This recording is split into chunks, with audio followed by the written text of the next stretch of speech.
క్రీస్తునందు ప్రియ సంగమ ప్రభువైన యేసు నామమున మీకు శుభములు.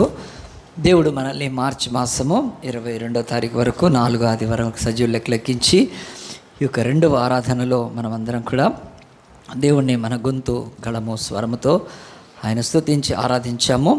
దేవుడు ఆత్మదేవుడు కనుక ఆయనకి ఈ లోకంలోని మనుషుల యొక్క పదార్థాలు వాళ్ళు పెట్టేవి బలులు అర్పణలు నైవేద్యాలు ఏవి అవసరం లేదు. క్రీస్తేసే మన సంపూర్ణమైన బలి ఆరాధన నైవేద్యం కనుక ఆయన నామములో మనం దేవుని స్తుతించాం.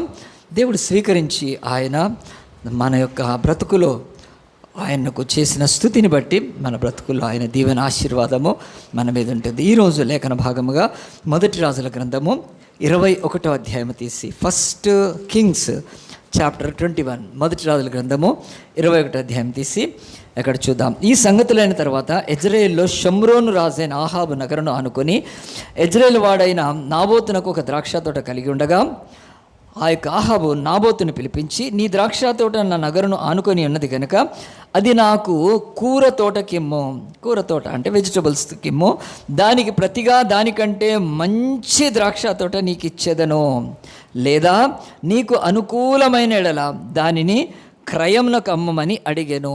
బైబిల్లో మొదటి రాజుల గ్రంథం 21వ అధ్యాయంలో ఇక్కడ రాయబడింది. ఈ స్టోరీ ఎంతమందికి తెలుసు అండి? ఒకసారి చేతులు ఎత్తారా? Very good. చాలామందికి, మిగతా వాళ్ళందరికీ తెలియదు కనుక బైబిల్ మనము రెగ్యులర్గా చదవాలి. బైబిల్ యొక్క భాగం అంతా కూడా మనం తెలుసుకుంటే, ముఖ్యంగా అంతా కాకపోయినా బైబిల్లో ఇలాంటి భాగాలు ఇవి చాలా మటుకు పాపులర్ అయినాయి, లేకపోతే ఎక్కువ మంది తీసుకొని దీనిలో చెప్పే కనుక ఇది మీరు ఎరిగి ఉండడానికి ఒకటి బైబిల్ స్టడీకి రావడం, రెండోది మీరు బైబిల్ చదివితే బైబిల్లో ఇవన్నీ కూడా వస్తాయి కనుక ఇది చాలా ప్రాముఖ్యమైన ఒక బైబిల్లో ఘటన ఇది. మొదటి రాజుల గ్రంథం 21వ అధ్యాయంలో దేవుడు చెప్తున్నట్టుగా ఇశ్రాయేల్ అని ఒక దేశం ఉంది, ఇప్పుడు ఉంది కదండి. ఇప్పుడు ఇశ్రాయేల్ దేశం ఎవరితో యుద్ధం చేస్తుంది? ఇరాన్తో చేస్తుంది కదా. మరి దేవుని యొక్క వాక్యము ఈ యొక్క బైబిల్లో ఉన్నది అబద్ధమా అండి? కాదు, ఇది సత్యము, ఇది కల్పితం కాదు. దానికే రుజువు కనుక ఈరోజు ప్రపంచంలో ఉన్న అతి గొప్ప పుస్తకము ఒకవేళ ఈ యొక్క బైబిల్ అయితే, ఈ బైబిలు చెప్తున్న దేశం ఏంటి? ఇశ్రాయేల్ దేశమే. సో ఇశ్రాయేల్ దేశం అనేది క్రీస్తుకు పూర్వం ఉంది, ఇప్పుడు ఉంది కనుక ఇశ్రాయేల్ దేశాన్ని పరిపాలించిన రాజుల గురించే ఇక్కడ దేవుడు వాక్యం రాశాడు. సో బైబిల్లో ఉన్న చరిత్ర, బైబిల్ చరిత్ర, ఇది యూదుల చరిత్ర. బైబిల్లో ఉన్న చరిత్ర ఇశ్రాయేల్ చరిత్ర, బైబిల్లో ఉన్న చరిత్ర దేవుని ప్రజల చరిత్ర, బైబిల్లో ఉన్న చరిత్ర మానవులకు ఆ చరిత్ర ద్వారా భూమి మీద ఆధ్యాత్మిక చరిత్రగా దీన్ని పెట్టాడు. ఇండియన్ హిస్టరీ మనం చదవట్లేదు, చైనా హిస్టరీ చదవట్లేదు, కొరియా హిస్టరీ చదవట్లేదు కదండి, ఇంకే ఆఫ్రికా ఏ దేశము చరిత్ర ఈరోజు ప్రపంచంలో వేరే దేశ వాళ్ళు చదవరు. ఈరోజు ఇరాన్ దేశ చరిత్ర ఎవరికి తెలుసు? కొద్దిమంది చదువుకున్నారు. కానీ ప్రపంచం అంతటికీ కూడా దేవుడు ఇశ్రాయేల్ చరిత్రనిచ్చి ఈ నిజదేవుడు చెప్తున్నాడు. ఆ దేవుడు ఆ చరిత్రలో తన్ను తాను బయలుపరుచుకొని తన వ్యక్తిత్వాన్ని తెలియచేసుకొని తన యొక్క సృష్టి యొక్క కారణాన్ని దేవుడు మనుషులకు బయలుపరిచాడు. సో గుర్తుపెట్టుకోండి, ఈ బైబిల్ అనేది భారతదేశ చరిత్ర కాదు కదండి. ఇది బైబిల్లో భారతదేశ చరిత్ర వేరేవాడు ఏ దేశం చదవడు, వేరే దేశం వాడి చరిత్ర మనము చదవం కదండి. మనం ఏ దేశం ఆ చరిత్ర చదువుకుంటున్నాం. కానీ ప్రపంచానికి అందరికీ ఒక చరిత్ర చదవమన్నాడు, అది ఇశ్రాయేల్ చరిత్ర.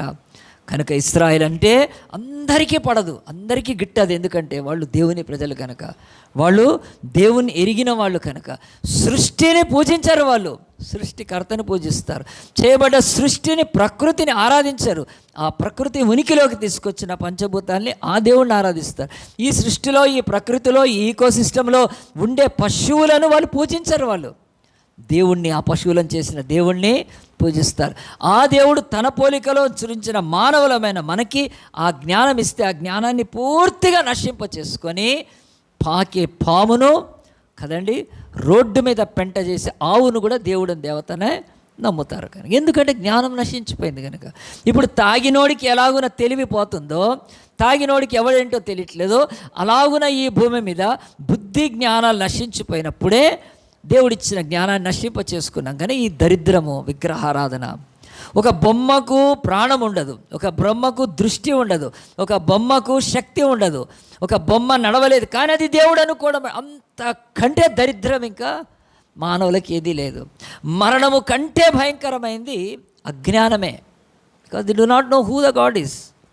ఎంత బాధ అండి. కనుక దేన్ని పడితే దాన్ని దేవుడు కనుక పామును దేవుడు బతకడం అంటే అజ్ఞానం. ఎందుకంటే దేవుడు ఈ జ్ఞాన గ్రంథాన్ని, పరిశుద్ధ గ్రంథాన్ని అందుగురించి దేవుడు యూదులకు ఇచ్చి ఆయన ద్వారా, వాళ్ళ ద్వారా ప్రపంచానికి అంతటికి ఇచ్చాడు. కనుక ఈరోజు రామాయణం, మహాభారతం, భగవద్గీత కానీ, ఖురాన్ కానీ ఏది కూడా దీనికి సమానం రాదు. ఇది 3000 భాషల్లోకి వెళ్ళిపోయింది. అలాంటి 3000 భాషల్లో ఉన్న ఈ బైబిలు ఎంత అద్భుతమైన పుస్తకం అంటే ఏ దేశం ప్రింట్ చేయదు. ఇది ఏ దేశము యూనివర్సిటీ ప్రింట్ చేయదు. ఏ దేశం యొక్క మరి ఆ యొక్క మనుషులు దీన్ని ప్రింట్ చేయరు. ఏ వ్యాపారస్తులు చేయరు.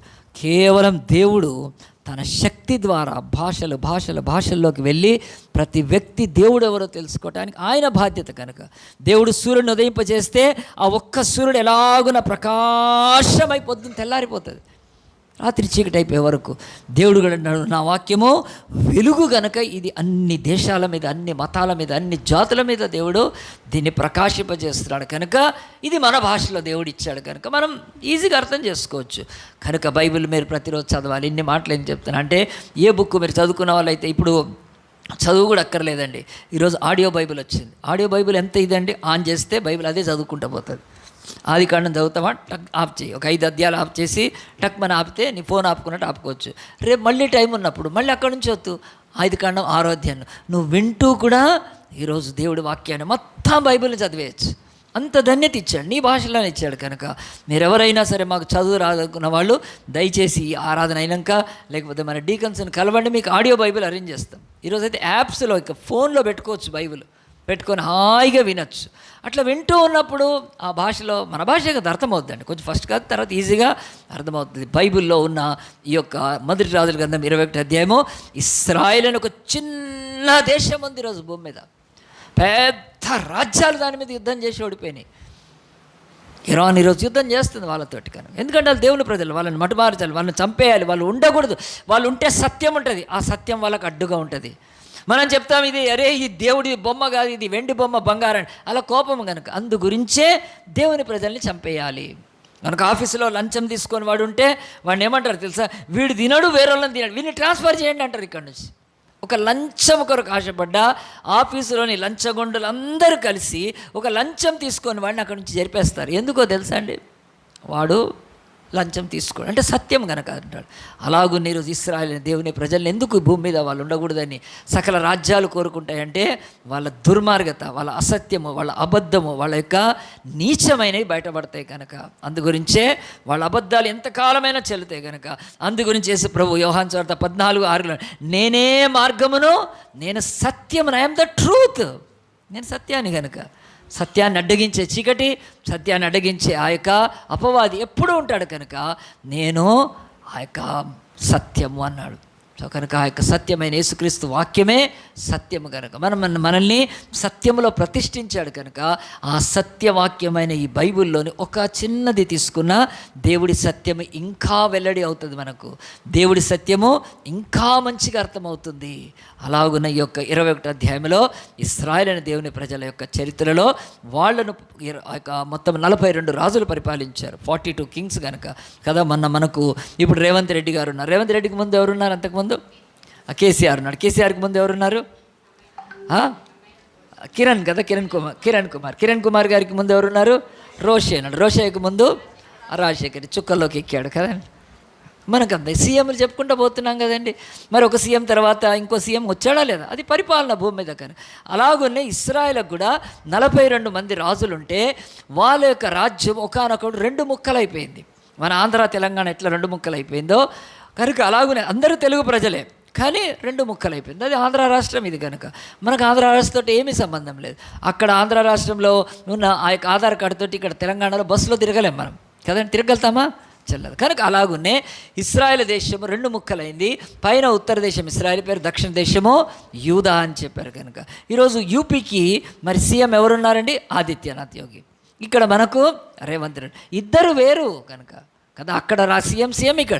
అలాగనే నార్త్ ఇశ్రాయేలు ఈ దేవుని యొక్క ప్రజల భాగాన్ని, దానికి వేరే రాజు ఉండేవాడు. కింద భాగము యూదాయికి ఇంకో రాజు ఉండేవాడు.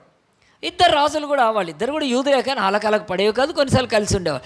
కానీ దేవుడు ఈరోజు 21వ అధ్యాయంలో ఎవరి గురించి మాట్లాడుతున్నా అంటే, ఉత్తర రాజ్యమైన ఇశ్రాయేల్ అనే రాజ్యానికి షమ్రోన్ అనే క్యాపిటల్ ఉంటే, దాని ముఖ్య పట్టణం ఉంటే, దానికి రాజు ఆహాబు రాజు.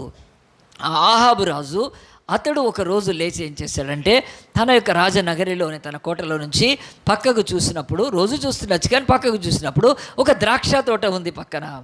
ద్రాక్ష తోట చూశాడు. చూసేమనుకున్నాడు, ఈ ద్రాక్ష తోట నేను తీసుకుంటే బాగుంటుంది కదా. ఎందుకు ద్రాక్ష తోట తీసుకోవాలనుకున్నాడు అంటే, ఆ ద్రాక్ష తోట తీసివేసి అక్కడ పక్కనే ఉంది కనుక ఒక వెజిటబుల్ గార్డెన్ వేసుకుందామని, ఒక కూరగాయల యొక్క తోట పెట్టుకుందాము, ఎప్పుడు కూరగాయలు ఉంటే మంచిగా ఉంటాయి అనుకున్నాడు. మరి ఒక రాజు అనుకుంటే తప్పేముంది, పక్కన ప్లాట్ లాంటి ల్యాండ్ ఉంది కనుక అది తప్పేముంది కదండి. కనుక ఇలాగున బైబిల్ చెప్తుంది, మన జీవితాల్లో కూడా ఏదైనా కొనుక్కోవాలనుకున్నప్పుడు, ఏదైనా ఆశించినప్పుడు మనం ఏం చేస్తాము, అది ఎవరిదో తెలుసుకుంటాం. అది ఆ భూమి ఎవరిది, ఆ ఇల్లు ఎవరిది, ఆ తోట ఎవరిది, ఆ పొలం ఎవరిది తెలుసుకొని ఆ వ్యక్తిని మనము ఫస్ట్ అడుగుతాం, అంటే ఆఫర్ ఇస్తాం, ప్రపోజల్ పెడతాం. అలాగునే ఈ యొక్క ఆహాబు రాజు ఏం చేశాడంటే, ఆ తోటను చూసి అతను పిలిపించి ఏం చేశాడంటే, అతను నాబోతు చూడు, నాకు ఈ యొక్క నీ ద్రాక్ష తోట నాకు ఇచ్చేయమన్నాడు. నాకు ఇచ్చేయమన్నప్పుడు నేను ఉట్టిగా తీసుకోను, నీకేదైనా ఇస్తాను. ఈ ద్రాక్ష తోటకు బదులు వేరే చోట చాలా ద్రాక్ష. ఈరోజు మన ప్రభుత్వాలు కూడా అప్పుడప్పుడు రోడ్లకు అడ్డం ఇల్లు వస్తాయి కదండి, వాటిని తీసేసి ఏం చేస్తారు, వాళ్ళకు వేరే చోట ఇస్తారు. కనుక అంటే అది కంపల్సరీ చేయాలి. ఈరోజు మనందరికీ తెలుసు, మనం భద్రాచలం వెళ్తున్నాం. భద్రాచలంలో కూనవరంలో కొన్ని వందల ఇళ్ళన్నీ కూడా గోదావరిలో కొట్టుకొని పోదు. పోలవరం ప్రాజెక్టుకి ఉన్నాయి కనుక వాళ్ళందరికీ పరిహారాన్ని ఇస్తారు, వాళ్ళందరికీ వేరే చోట ఇల్లు ఇస్తారు. వాళ్ళు ఎందుకు పోవట్లేదు, ఎన్నిసార్లు వచ్చినా ఎందుకు మునిగిపోతారంటే, అక్కడ నుంచి వెళ్ళిపోతే వాళ్ళకి దక్కదు, ఆడే ఉండాలి. ఇంత పైనుంచి వెళ్ళిపోతాయండి నీళ్ళు. వాళ్ళ ఆ యొక్క వరద వచ్చినప్పుడు గోదావరి నదికి అందరు దూరం పోయి దాక్కుంటారు, ఇక్కడ అన్నీ పోయి మళ్ళీ అయిపోయినాక అదే వచ్చి ఆ ఇండ్లలో ఉంటారండి. పాపం ఆ ఇండ్లలో అంతవరకు బురద ఉంటుంది తెలుసా అండి. నేను చూశాను, అది ఏందండి మరి ఎందుకు వెళ్ళట్లేదంటే, సార్ ఇక్కడ నుంచి పోతే మాకు పరిహారము గవర్నమెంట్ ఇవ్వదు, వాళ్ళు ఉండాలి అక్కడ. ఒక రోజు వస్తుంది శాంక్షన్ అయినప్పుడు, ఆ డబ్బుతోటి వాళ్ళకి వేరిచ్చి అప్పుడు దీన్ని వదిలి పారేస్తారు. అది నది పరివాహక ప్రాంతంలో కొట్టుకొని పోతుంది, తీసేస్తుంది. మీరు అడగండి, ఈరోజు ఎవరైనా సరే ఏదైనా ఇస్తే దానికి రీప్లేస్మెంట్ ఇస్తారండి కదా, ముఖ్యంగా అధికారంలో ఉన్నప్పుడు. బైబిల్ చెప్తుంది, రాజు ఎవరు, ఆహాబు, అతనికి ఒక తోట బదులు ద్రాక్ష ఎంతో ఇవ్వచ్చు.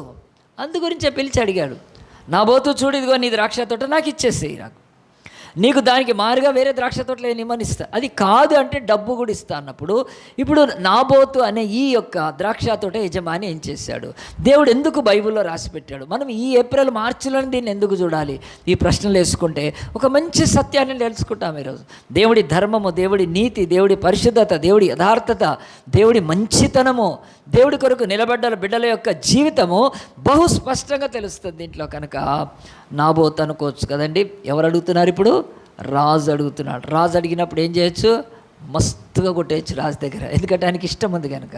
మనం కూడా ఎక్కడైనా ఇష్టపడ్డవి ఉంటే ఏం చేస్తారు, రేటు సర్రన పెంచుతారు. కానీ అందుగురించి పొరపాటున పోయి నాకు ఇది ఇష్టం అనకూడదు. షాప్లో కూడా బిజినెస్ నేను నేర్పిస్తాను, క్లాసెస్ పెడతాను. ఆలోచించండి, ఏది కూడా నువ్వు తక్కువ అయిందంటే అడిగే రేటు తగ్గించాడు. ఎంతసేపు నీకు నచ్చింది నచ్చలేదంటా ఉండాలి, అప్పుడు వాటి ధర తగ్గుతుంది. బైబిల్లో ఉందండి, బైబిల్లో సామెతల్లో ఉన్నాయి ఇవన్నీ కూడా. నీకు ఇష్టమైందంటే వాడు రేటుగా తగ్గడు కనుక గుర్తుపెట్టుకోండి. కనుక పిల్ల నచ్చింది, పిల్లవాడు నచ్చాడంటే ఇక కట్నం తగ్గదు, ఇక జాగ్రత్తగా ఉండాలి. కనుక ముందు అన్నీ చెప్పద్దు. కనుక ఇప్పుడు రాజుకి ఇంత నచ్చితే ఇప్పుడు నాబోతు ఏం చేయొచ్చు, అబ్బా రాజుకి ఎట్లయినా ఇష్టం కనుక అని ఏదన్నా ఎంత అయినా అడిగినా ఇస్తాడు వాడికి ఇష్టం కనుక మరి నాబోతుకి ఒక ఆపర్చునిటీ అనుకోవచ్చు కదా. నాబోతు ఒక మంచి వ్యక్తి అని ఒక బైబిల్లో ఉంటే, అతడు ఎప్పటి నుంచో అతని యొక్క ఒక తోట నమ్మేస్తే 4 తోటలు కొనుక్కోవచ్చు, ఎన్నో కొనుక్కోవచ్చు. కానీ అలాగున మరి ఆ యొక్క నాబోతు అడిగినప్పుడు, ఆ యొక్క ఆహాబు అడిగినప్పుడు నాబోతు మరి ఏమనుకున్నా అంటే, ఇది గాడ్స్ ఆపర్చునిటీ, లేకపోతే రాజా నేను ప్రార్థన చేస్తాను, మా చర్చ్లో ఫ్రైడే ఫాస్టింగ్ ప్రేయర్ ఉంటుంది, మా పాస్టర్కి చెప్తాను, ప్రేయర్ రిక్వెస్ట్ ఇస్తాను, మేము ప్రేయర్ చేసినాక అలాగే ఏమనలేదు. మనసులో చాలా స్పష్టమైన దేవుని యొక్క నీతితో కూడిన పరిశుద్ధత హృదయంలో ఉంది కనుక మనం కూడా ఎవ్రీ ఆఫర్ మన దగ్గరకు వస్తే స్వీకరించకూడదండి. నాబోతుని బట్టి నేర్చుకోవాలి. మనం చాలామంది ఎవరైనా ఏదైనా ఒక ఆఫర్ ఇస్తే లేకపోతే ఏదైనా తొందరపడతాం. తర్వాత ఇది దేవుడిచ్చిందేమో అనుకుంటాం, ఇది దేవుడి ద్వారా వచ్చిందేమో అనుకుంటాం. ఎవరో కాదు, రాజే అడుగుతున్నాడు కదా, ఇక దానికంటే ఏముంది, రాజు అంటే దేశానికి అధికారి, అతను దేవుని ప్రజలకు అధికారి కనుక ఇట్లా భ్రమపడతాం. కానీ అవి ఏవి కాదని కొట్టేస్తుందండి బైబిల్. మీ లైఫ్లో కూడా ఎవరైనా రమ్మంటే ఏదైనా చేయమంటే అటన్నిటికీ దేవుని చిత్తం సమ్మతి ఉండకపోవచ్చు. ఆలోచించి మనం అడుగు వేయాలండి ఖచ్చితంగా. మరి పక్కనున్న స్థలం కొనుక్కోవడం తప్ప? ఎవరైనా రాజు కూడా ఏమైనా తప్పు చేస్తున్నాడా? ఇష్టపడ్డాడు, స్థలం తీసుకోవచ్చు కదండి, ఏమీ తప్పు లేదు. కనుక మనం పక్కనున్న దాన్ని, ఇప్పుడు మనం కూడా కొన్ని చోట్ల ఇల్లు ఉంటే పక్కన ఎవరైనా ఉంటే కొనుక్కుంటారు పక్కన, వాళ్ళకి శక్తి ఉంటే కనుక. మన ఎన్టీసీ ఆ యొక్క సెంటర్ దగ్గర పక్కన ల్యాండ్ ఉంది. మేము ట్రై చేసాం, నేను ఆ యొక్క తమ్ముడు కిరణ్ ట్రై చేసినప్పుడు పక్క ఆయనతో మాట్లాడినాక ఒప్పందమైంది అంత అయినాక ఆయన ఏం చేశాడు తెలుసా అండి, ఆయన ల్యాండ్ ఇస్తా అన్నాడు. కానీ ఆయన ఏమన్నాడంటే, ఆయన ఇంటికి ఆయన గొంతమ్మ కోరికలు, ఆయన ఇంకో ల్యాండ్ ఉంటే దానికి కాంపౌండ్ వాళ్ళు కట్టించాలంట. మేము అదేంది ఇది అంటే, ఇది అమ్ముతాడంట కానీ ఆయన ఇంకో ల్యాండ్కి కాంపౌండ్ వాళ్ళు కట్టించాలి. మరి కాంపౌండ్ వాళ్ళు కాదు, దాంట్లో బోరేపించాలంట. ఆయన ల్యాండ్కి నేను బోరేపించాలా? నన్ను బోరేపించి నీకు స్నానం చేపిస్తాను అక్కడ. పనికి మన ఒళ్ళు మండిపోయిందండి నాకు, కిరణ్కి. ఏ వదిలన్నా వదిలేసే, వీడు అమ్మేటట్లు లేడని చెప్పి పక్కన ల్యాండ్ వదిలేసేసామండి. కనుక ప్రియ దేవుని బిడ్డలారు, ఎందుకు చెప్తానంటే, పక్కన ఒక ల్యాండ్ ఉంటే ఎవరైనా కొనుక్కోవడంలో అడగడంలో తప్పు లేదండి. ఆహాబు కూడా అనుకున్నాడు, కానీ మరి నాబోతు దీన్ని ఒక ఆపర్చునిటీగా, ఇది ఒక అవకాశంగా, ఇది ఒక గోల్డెన్ ఛాన్స్గా తీసుకోలేదండి. ఏమన్నాడో చూడండి బైబిల్లో. అతడు ఖచ్చితంగా 3వ వచనం, అందుకు నాబోతు, నా పిత్రార్జితమును నీకిచ్చుట నాకు ఎంత మాత్రమును వల్ల పడదని చెప్పగా. గట్టిగా చెప్పండి కొడదామండి. బైబిల్ చెప్తుంది, ఒక రాజు అడిగితే కూడా రాజ్యానికి అధికారి, సింహాసనం మీద ఉన్నవాడు, వాళ్ళకి ఏది ఎదురుండదు కదండి దాదాపుగా. అలాంటి అతను అడిగినప్పుడు కొంచెమైనా సరే కదండి అతనికి ఛాన్స్ లేకుండా ఏమన్నాడు, ఇది నా పిత్రార్జితము, నీకు ఇది నేను ఇవ్వను అని చెప్పేశాడంటే బైబిల్ చెప్తుంది.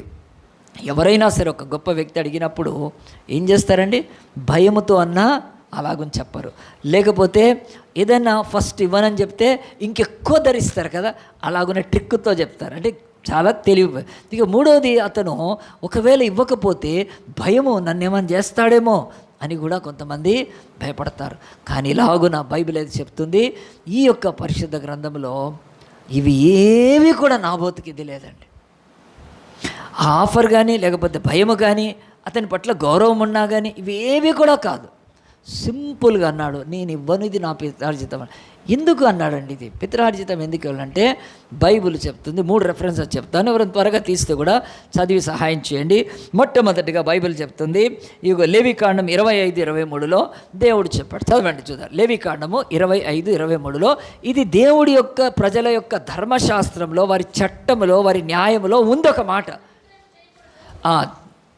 చదవండి శశి. భూమి నాదే, మీరు నా యొద్ద కాపురమున్న పరదేశులు.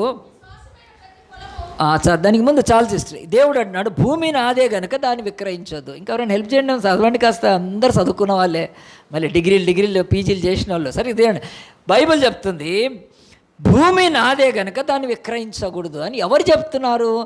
యెహోవా దేవుడు తన ప్రజలకు చెప్తున్నాడు. భూమి ఎప్పుడు కూడా ఆయనదే, గుర్తుపెట్టుకోండి. ఈ భూమి మీద మనుషులు ఇది నాది అనుకొని చచ్చిపోతుంటారు కదండి. భూమి ఆ యొక్క పొలాల కొరకు వాటి కొరకు చచ్చి నీచమైన బతుకుతారు. మళ్ళీ ఎవడు ఈ భూమి మీద ఏమి తీసుకుపోలేండి. 1 కిలో మట్టి తీసుకోడిపోడు, వాడి నోట్లోనే కిలో మట్టి పడుతుంది. ఎవరు తీసుకెళ్తారండి ఈ భూమిని? రాజులు, రాజ్యాలు, సింహాసనాలు, అధికారులు, మహాకుబేరులు. ఇప్పుడు అదాని వెళ్ళిపోతే ఎంత తీసుకుపోతాడండి? అదాని దాదాపు ఇండియాలో ఎన్నో ఆయన సీ పోర్ట్స్ కొనేస్తున్నాడు తెలుసా. అదాని, మోడీ ఫ్రెండ్ మొదాని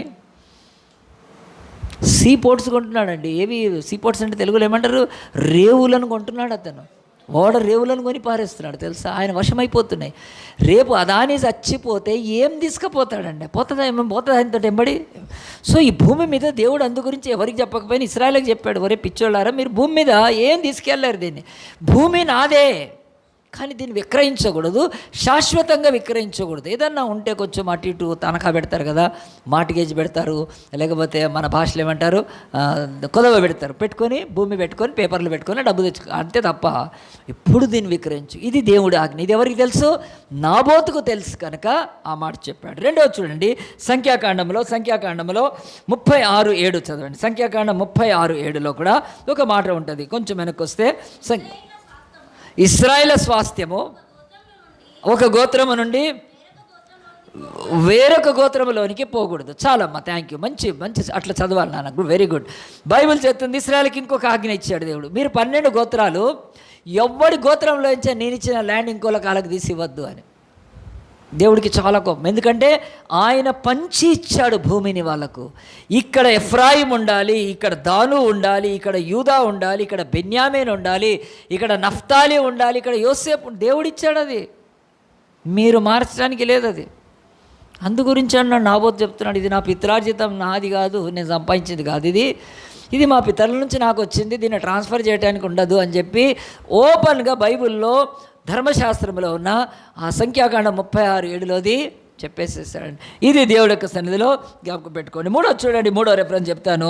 దేవుని యొక్క వాక్యంలో హెస్కేలు గ్రంథం 46:18లో కూడా, హెస్కేలు గ్రంథం 46:18లో కూడా ఇంకో మాట ఉంటుంది. హెస్కేలు గ్రంథము 46:18లో 46:18లో ఉంటుంది. జనులు తమ స్వాస్థ్యమును అనుభవింపకుండా అధిపతి వారి భూమిని చాలు థ్యాంక్ యూ అమ్మా. బైబిల్ చెప్తుంది ఈ భూమి మీద అధిపతులు ఉంటారు, వాళ్ళు నీచులుగా ఉంటారు, దొంగలుగా ఉంటారు, కబ్జా చేసే వాళ్ళు ఉంటారు. ఈరోజు మన రాజకీయ నాయకులు అందరికీ కదండి మనం ఏమి ఇవ్వచ్చు, వాళ్ళకు భారతరత్న ఇవ్వచ్చు. ఎందుకు? కబ్జాలు. వెరీ గుడ్ నాన్న, కబ్జాల మీద కబ్జాలండి. ఎన్ని కబ్జాలంటే వాళ్ళని ఈ పేపర్ వాళ్ళు రాసి వదిలిపారు కదండి. భూబకాసురులు అని పెడతారు. భూబకాసురులు భూమిని మింగుతారండి. వాడి నోరు నాలుకేసి రాజకీయ నాయకుడిది జస్ట్ ఒక ప్రతీకాత్మ చిత్రం గీస్తారు. నోరు తెరిస్తే ఒక చెరువు లోపలికి వెళ్ళిపోతాడు. తెరి చెరువులు మింగేస్తున్నారండి. ఎంత మోసగాడు. సో ఈ బైబిల్ ఎంత బాధగా చెప్తుందంటే, ఆనాడే దేవుడు యూదులకు ఇచ్చిన ధర్మశాస్త్ర ప్రకారం ఏ అధికారి అయినా ఉంటే వాడు పాపం ఆక్రమించకూడదని. ఈరోజు మన హైదరాబాదులో హైడ్రా అంటే డ్రడ్రా కదా, ఏం భయం వేసి ఎంతమంది ఇళ్ళు పోయినాయండి, ఎన్ని ఇళ్ళు కూలగొట్టారు పాపం. కనుక అది మనం ఎవరిని సమర్థిస్తామండి? ఈ పేదవాళ్ళ నీళ్ళని సమర్థిస్తామా, లేకపోతే మన సీఎం రేవంత్ రెడ్డిని సమర్థిస్తామా? ఏం చేస్తా, ఎన్ని ఇళ్ళు కొట్టుకొని పోయినాయండి. ఒకళ్ళు 1 crore 5 lakhs, 1,05,00,000 అది డూప్లెక్స్ ఇల్లు కొనుక్కున్నారండి. కొనుక్కొని ఇనాగ్రేషన్ డెడికేషన్ కూడా చేసుకున్నారు. ఇంకా పూలదండలునే వచ్చి బుల్డోజర్ పెట్టి కూల్చారు. వాళ్ళు ఏడుస్తుంటే నేను చూశారండి. ఇప్పుడు సోషల్ మీడియా ఫుల్ అయింది కనుక ఎవడు టీవీ నైనోడు పెట్టకపోతే ఇంకా టీవీ కదా 100 మంది పెడతారు. అబ్బా ఏం ఏడ్చారండి వాళ్ళు. ఒక్క రోజు అయింది అంతేనండి హైడ్రాక్. మరి ఆ భూమి కొన్నప్పుడు, రిజిస్ట్రేషన్ జరిగినప్పుడు, ట్యాక్స్ కట్టినప్పుడు, దానికి ప్లాన్ ఇచ్చినప్పుడు, దానికి ఆ యొక్క లేఅవుట్ ఇచ్చిన ఇవన్నీ తెలీదా ప్రభుత్వానికి? ఎవడండి కదా, ఎంత కన్నీరండి కదా. ఒక చిన్న గుడిసెని తీసేస్తే పేదోళ్ళు ఏడవడమే కాదు, అసలు ధనవంతులు కూడా పాపం వాళ్ళ ఇల్లు తీసేస్తే అదర్. కనుక ఈరోజు చెప్తుంది, దేవుడు ఆనాడే ఆజ్ఞ ఇచ్చాడు, ఓ అధికారులారా మీరు ఈ యొక్క జనుల స్వాస్థ్యాన్ని ఆక్రమించదని పొందుకోవడానికి ఆక్రమించకూడదు అని చెప్పాడు. ఆ మాట దేవుడి మాట అది కదా. అలాగున మీరు వేయబడ్డారు. ఎందుకు చెప్తానంటే, నాబోతు నా పిత్రార్జితమైనది కనుక నేను ఇది నీకు ఇవ్వను అని చెప్పాడంటే, అతడు దేవుడికి మొదటి స్థానం ఇచ్చాడు.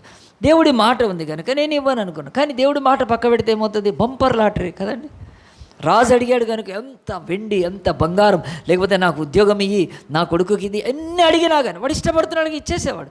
కానీ అవేవి కాదు, కానీ దేవుడి వాక్కు మీద, దేవుడి ఆజ్ఞ మీద ఉండి నేను ఇవ్వను అని చెప్పాడండి. ఇప్పుడు ఇవ్వను అన్నప్పుడు ఏమైందంటే, నాబోతు రిజెక్ట్ చేశాడు.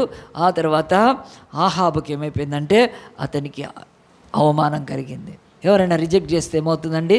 మనుషులకు అవమానం. కనుక అవమానం అవుతుంది. అది అవమానం అవ్వచ్చా? కానీ బైబిల్ చెప్తుంది అతడు అవమానపడ్డట్టుగా ఏం చేశాడో చూడండి. ఆ తర్వాత 4వ వచనంలో, నా పిత్రార్జితం నీకేనని యెజ్రెయేలు వాడైన నాబోతు తనతో చెప్పిన దాన్ని బట్టి ఆహాబు మూతి ముడుచుకున్నవాడే కోపంతో తన నగరానికి పోయి మంచం మీద పరుండి ఎవరితోనూ మాట్లాడక భోజనం చేయక ఉండెను. గట్టిగా ఎవరైనా చప్పట్లు కొట్టారండి. ఆయనతో కొడుతూనే ఉన్నారండి. ఎవరు కొట్టారు?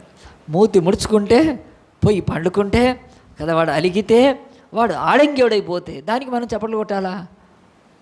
లేదండి, తొందరపాట్లో కొట్టచ్చు. కానీ ఎంత దరిద్రం అండి. కనుక ఆలోచించండి, ఒక పురుషుడు అయ్యుండి, రాజు అయ్యుండి, అధికారి అయ్యుండి, దేశ అధిపతి అయ్యుండి, సైన్యాధికారి మీద రాజు పెద్ద కదండి. ఈవెన్ ఆర్మీ చీఫ్ మీద ఆయన పెద్ద, ఎందుకంటే రాజు కంటే తక్కువ సైన్య. అంతవాడు ఈరోజు తన పక్కన ఉన్న, తన నగరికి పక్కన ఉన్న ఒక ద్రాక్ష తోట అమ్మనందుకు, ఇవ్వనన్నందుకు మూతి ముడుచుకొని పోయి ఇంట్లో దుప్పటి కప్పుకొని పండుకొని అన్నం తినక కూర్చున్నాడండి. ఎట్లా చిన్నపిల్లలాగా అడుగుతున్నాడు వీడు.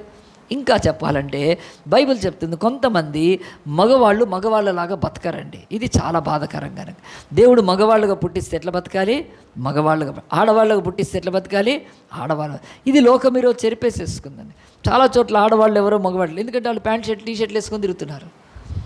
ఇక కదా ఆ మగవాళ్ళేమో జడలు వేసుకొని తిరుగుతున్నారు. నేను మొన్న ఒకసారి ఎక్కకెక్కకెక్కకి ఎప్పుడో ఎక్కుతాను మెట్రో. నేను మెట్రో ఎక్కితే ఒకటి జడ వేసుకొని ఎక్కాడు. ఇక నాకు తెలియట్లేదు ఇదేంద్రా వీడికి. వాడికి మంచిగా అనిపిస్తుంది జడ వేసుకొని, ఎందుకంటే జడ ఉంటే మంచిగా దూకోవచ్చు, పేలు తీసుకోవచ్చు కదా. వాడికి ఏముందో మరి, వాడికి పూలు పెట్టుకోవచ్చు. ఎంత దరిద్రం అండి ఈరోజు. ఆలోచించండి, బైబిల్ చెప్తుంది మగవాడిలాగా జీవించాలండి, స్త్రీలాగా జీవించాలి. స్త్రీ తన ధర్మాన్ని, పురుషుడు తన ధర్మాన్ని ఇచ్చేయాలి. కనుక ఈ ఆడంగుల్లాగా బతకకూడదని దేవుడు స్పష్టంగా చెప్తాను. ఇంతవరకు ఎంతోమంది ఉన్నారు ఇలాగున. కనుక వాళ్ళు మగవాళ్ళలాగా బతకరండి, ఆ మగతనంతో బతకరు. కనుక అది దేవుడి దృష్టిలో చాలా బాధకరమైంది. దేవుడు అట్లా సృష్టించాడు కనుక. ఎంత దరిద్రం అండి. కనుక పోయి ఆడదానిలాగా పోయి మూతి ముడుచుకొని వాడు ఇంట్లో పండుకున్నాడు. అది తప్పు కూడా ఏం కాదు, అది ఏం పెద్ద ఇది ఉందండి. ఎంత మంచి రీజన్ కదండి.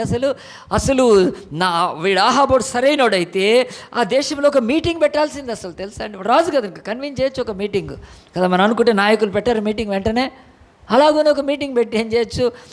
ఇదిగో ఇజ్రాయేలు ప్రజలారా వినండి, నా దేశంలో ఒక మంచి వ్యక్తి ఉన్నాడు నాబోతు. నేను రాజునయ్యుండి అతని పొలాన్ని అడిగితే అతను దీన్ని ఎంతగా క్యాష్ చేసుకోవచ్చు, ఎంతగా దీన్ని ఉపయోగించుకోవచ్చు.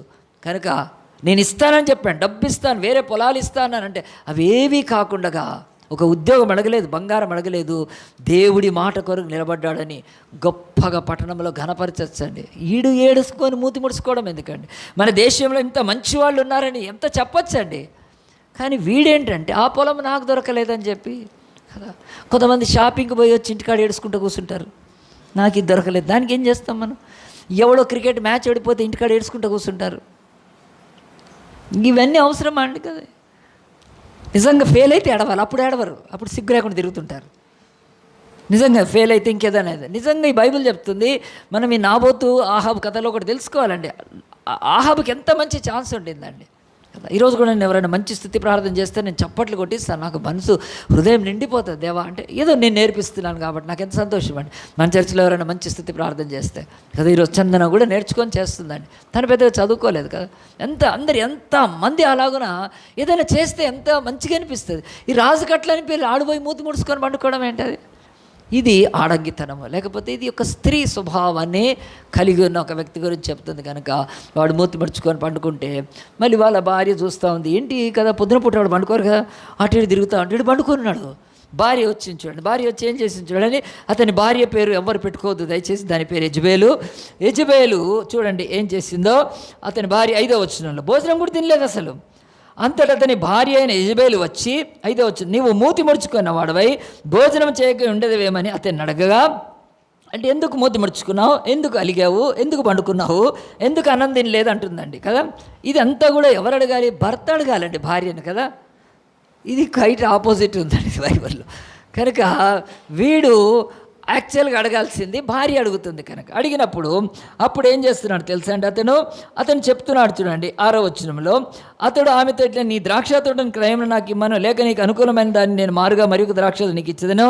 యెజ్రెయేలు నాబోతు నేను చెప్పగా, అతడు నా ద్రాక్ష తోట నీకు ఇయ్యన నేను, ఇందుకే నేను మూతి మడుచుకున్నా, ఇందుకే ఏడుస్తున్నా అని చెప్తున్నాడండి కదా. ఆడంగోళ్ళ ఇది బైబిల్ చెప్తుందండి. చాలామంది మగవాళ్ళు కూడా కదా ఆడవాళ్ళ కొంగు పట్టుకొని వాళ్ళు వెనక ఏది చెప్పినా కదా అలాగ బతికే వాళ్ళ బతుకైతే ఉండొచ్చు, దానికి నేనేం చేయలేను. కానీ ఒకటి మాత్రం చర్చ యాక్సెప్ట్ చేయదు. అది దేవుడు పౌలు ద్వారా రచ్చాడు. ఎవరైతే చర్చిలో నాయకులుగా ఉంటారో వాళ్ళు తమ కుటుంబాన్ని ఏలగలిగిన వాళ్ళై ఉండాలి, ఏకపత్ని పురుషులై ఉండాలి, తను అధికారం కలిగిన వాడై ఉండాలని, అట్టివాడే చర్చిలో లీడర్గా ఉండాలి తప్ప ఆడంగోడు ఎవ్వడు చర్చిలో లీడర్గా దేవుడు పెట్టలేదు, ఫస్ట్ నుంచి పెట్టలేదు ఇప్పటికీ. కనుక అట్లాంటి వాళ్ళు చర్చిల్లో పనికిరారని దేవుడు చెప్తున్నాడు. ఎందుకంటే నీ కుటుంబానికే నువ్వు కాదు, దేవుడు సంఘానికి క్రీస్తు శిరస్సు అయి ఉన్నాడు. అలాగున భార్యాభర్తల కుటుంబానికి భర్త శిరస్సు అయి ఉన్నాడు. ఆ భర్త కింద భార్య అని చెప్పాడు. ఇద్దరు ఈక్వలే కానీ లీడింగ్. కానీ అలాగన లేకుండా ఎవడైనా అలాగుంటే వాడు చర్చి నాయకుడిగా పనికిరాడు కదండి. నువ్వు ప్రతిదీ నీ భార్య మాట వినటానికి సంఘం చెప్పదు, నీవు నేర్చుకొని నీ భార్యకు నేర్పించాలి. అది బైబిల్లో ఉన్నది. కనుక ఈరోజు అలాంటి వాళ్ళని దేవుడు ఎప్పుడో సంఘంలో నాయకుడు వారు రావచ్చు, చర్చికి రావచ్చు. ఆడంగోళ్ళు భార్య కొంగు పట్టుకొని తిరుగుతూ కదా, ఏది చెప్పినా కానీ ఏదైనా మా ఆవిడని అడగండి, ఏదైనా మా ఆవిడని అడగండి అంటుంటారు. అది నువ్వెందుకున్నావురా అంటే మాడాడు అందుకునే ఉన్నాడు. కనుక పనికి మాలిన కనుక యెజబెలు లేచి మగరాయుడిలాగా ఏం చేస్తుంది, తన భర్తను అడిగి ఏమన్నా ఇంతేనా అని ఉంటుంది, ఊరే పాగలుగా అని ఉంటుంది. మరి పగలు ఎవడు దాని మొగుడే పాగలగాడు, ఇదేంది దీనికే ఏడుస్తావా నువ్వు అని చెప్పి చెయ్యి అంటారు కదా, అట్లా నీ మొహం అని చెప్పి ఏమందో చూడండి అట్లే ఉంటుంది. కనుక అతని యొక్క భార్య అలాగన్నప్పుడు బైబిల్లో 7వ వచనంలో అతనికంటే అందుకు అతని భార్య నెబెజలు, ఇశ్రాయేల్లో నీవు ఇప్పుడు రాజ్య పరిపాలన చేయట్లేదా, ఎవరు చేతగా ఉన్నాడు, నువ్వే కదరా రాజు ఈ దేశానికి అంటుంది. లేచి భోజనం చేసి మనసులో సంతోషంగా ఉండము.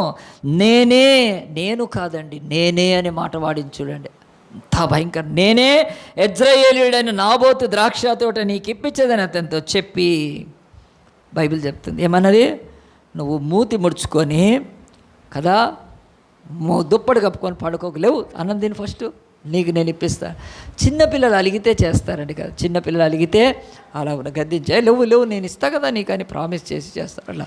కానీ భార్య ఒకవేళ బాధపడుతుంటే భర్త అట్లా చెప్పి అయ్యో ఏం బాధపడద్దు నేను నీకు సహాయం చేస్తాను. బైబిల్లో హన్నా భార్య ఎంత మంచిగా ఉన్నాడండి. ఎల్కానా అంటాడు, హన్నా నువ్వు ఎందుకు ఏడుస్తున్నావు, నీ 10 మంది కుమారులకు నేను సమానం కాదా అని ఎంత చక్కగా ఎల్కానా అని ఆయన హన్నాను ఓదార్చలేదండి ఆమెకు పిల్లలు లేకపోతే కదా. ఎంత మంచి భర్తలు బైబిల్లోకి చూపిస్తున్నాడు.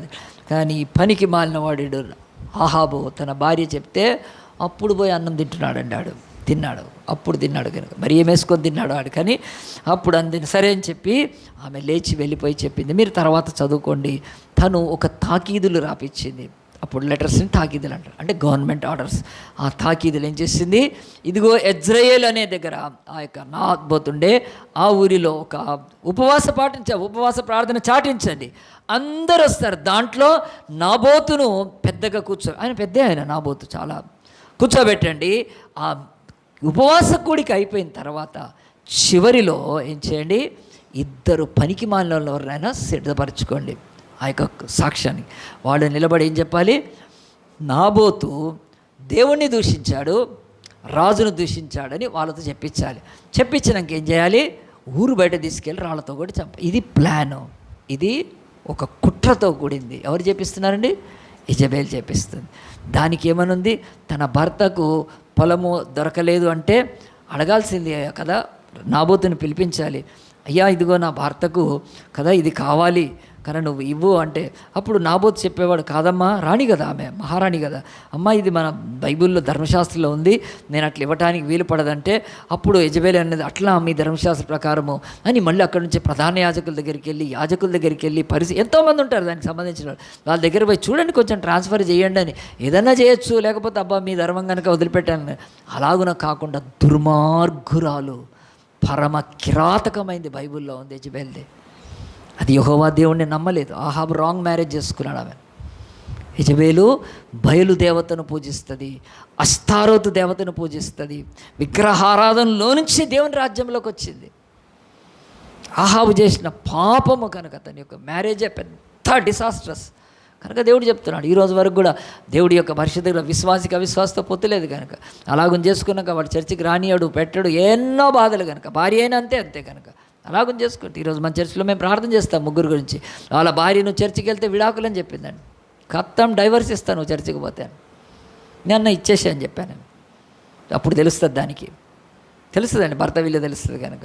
సో ఇలాగున బాధకరం, ఎందుకంటే అది వివాహంకి ముందే తెలుసుకోవాలి. వివాహం అయిన తర్వాత నేను సెట్ చేస్తా, వివాహం అయినాక మంచిగా అయితే ఇగో యెజబెలే వచ్చి కూర్చుంటుంది ఇంట్లో, అది ఎవరి మాట విన్నది. అది అలాగున దేవుడి రాజ్యంలో దేవుడు యొక్క ప్రజల మధ్యలో దేవుడి ధర్మాన్ని, దేవుడి ధర్మశాస్త్రానికి లోబడి ఎంత పెద్ద ఆఫర్ లేకుంటే ఒక అవకాశం వచ్చినా వదులుకున్న నాబోతు లాంటి నీతిమంతులు భక్తుల రాజ్యంలో ఇప్పుడు ఏముందండి?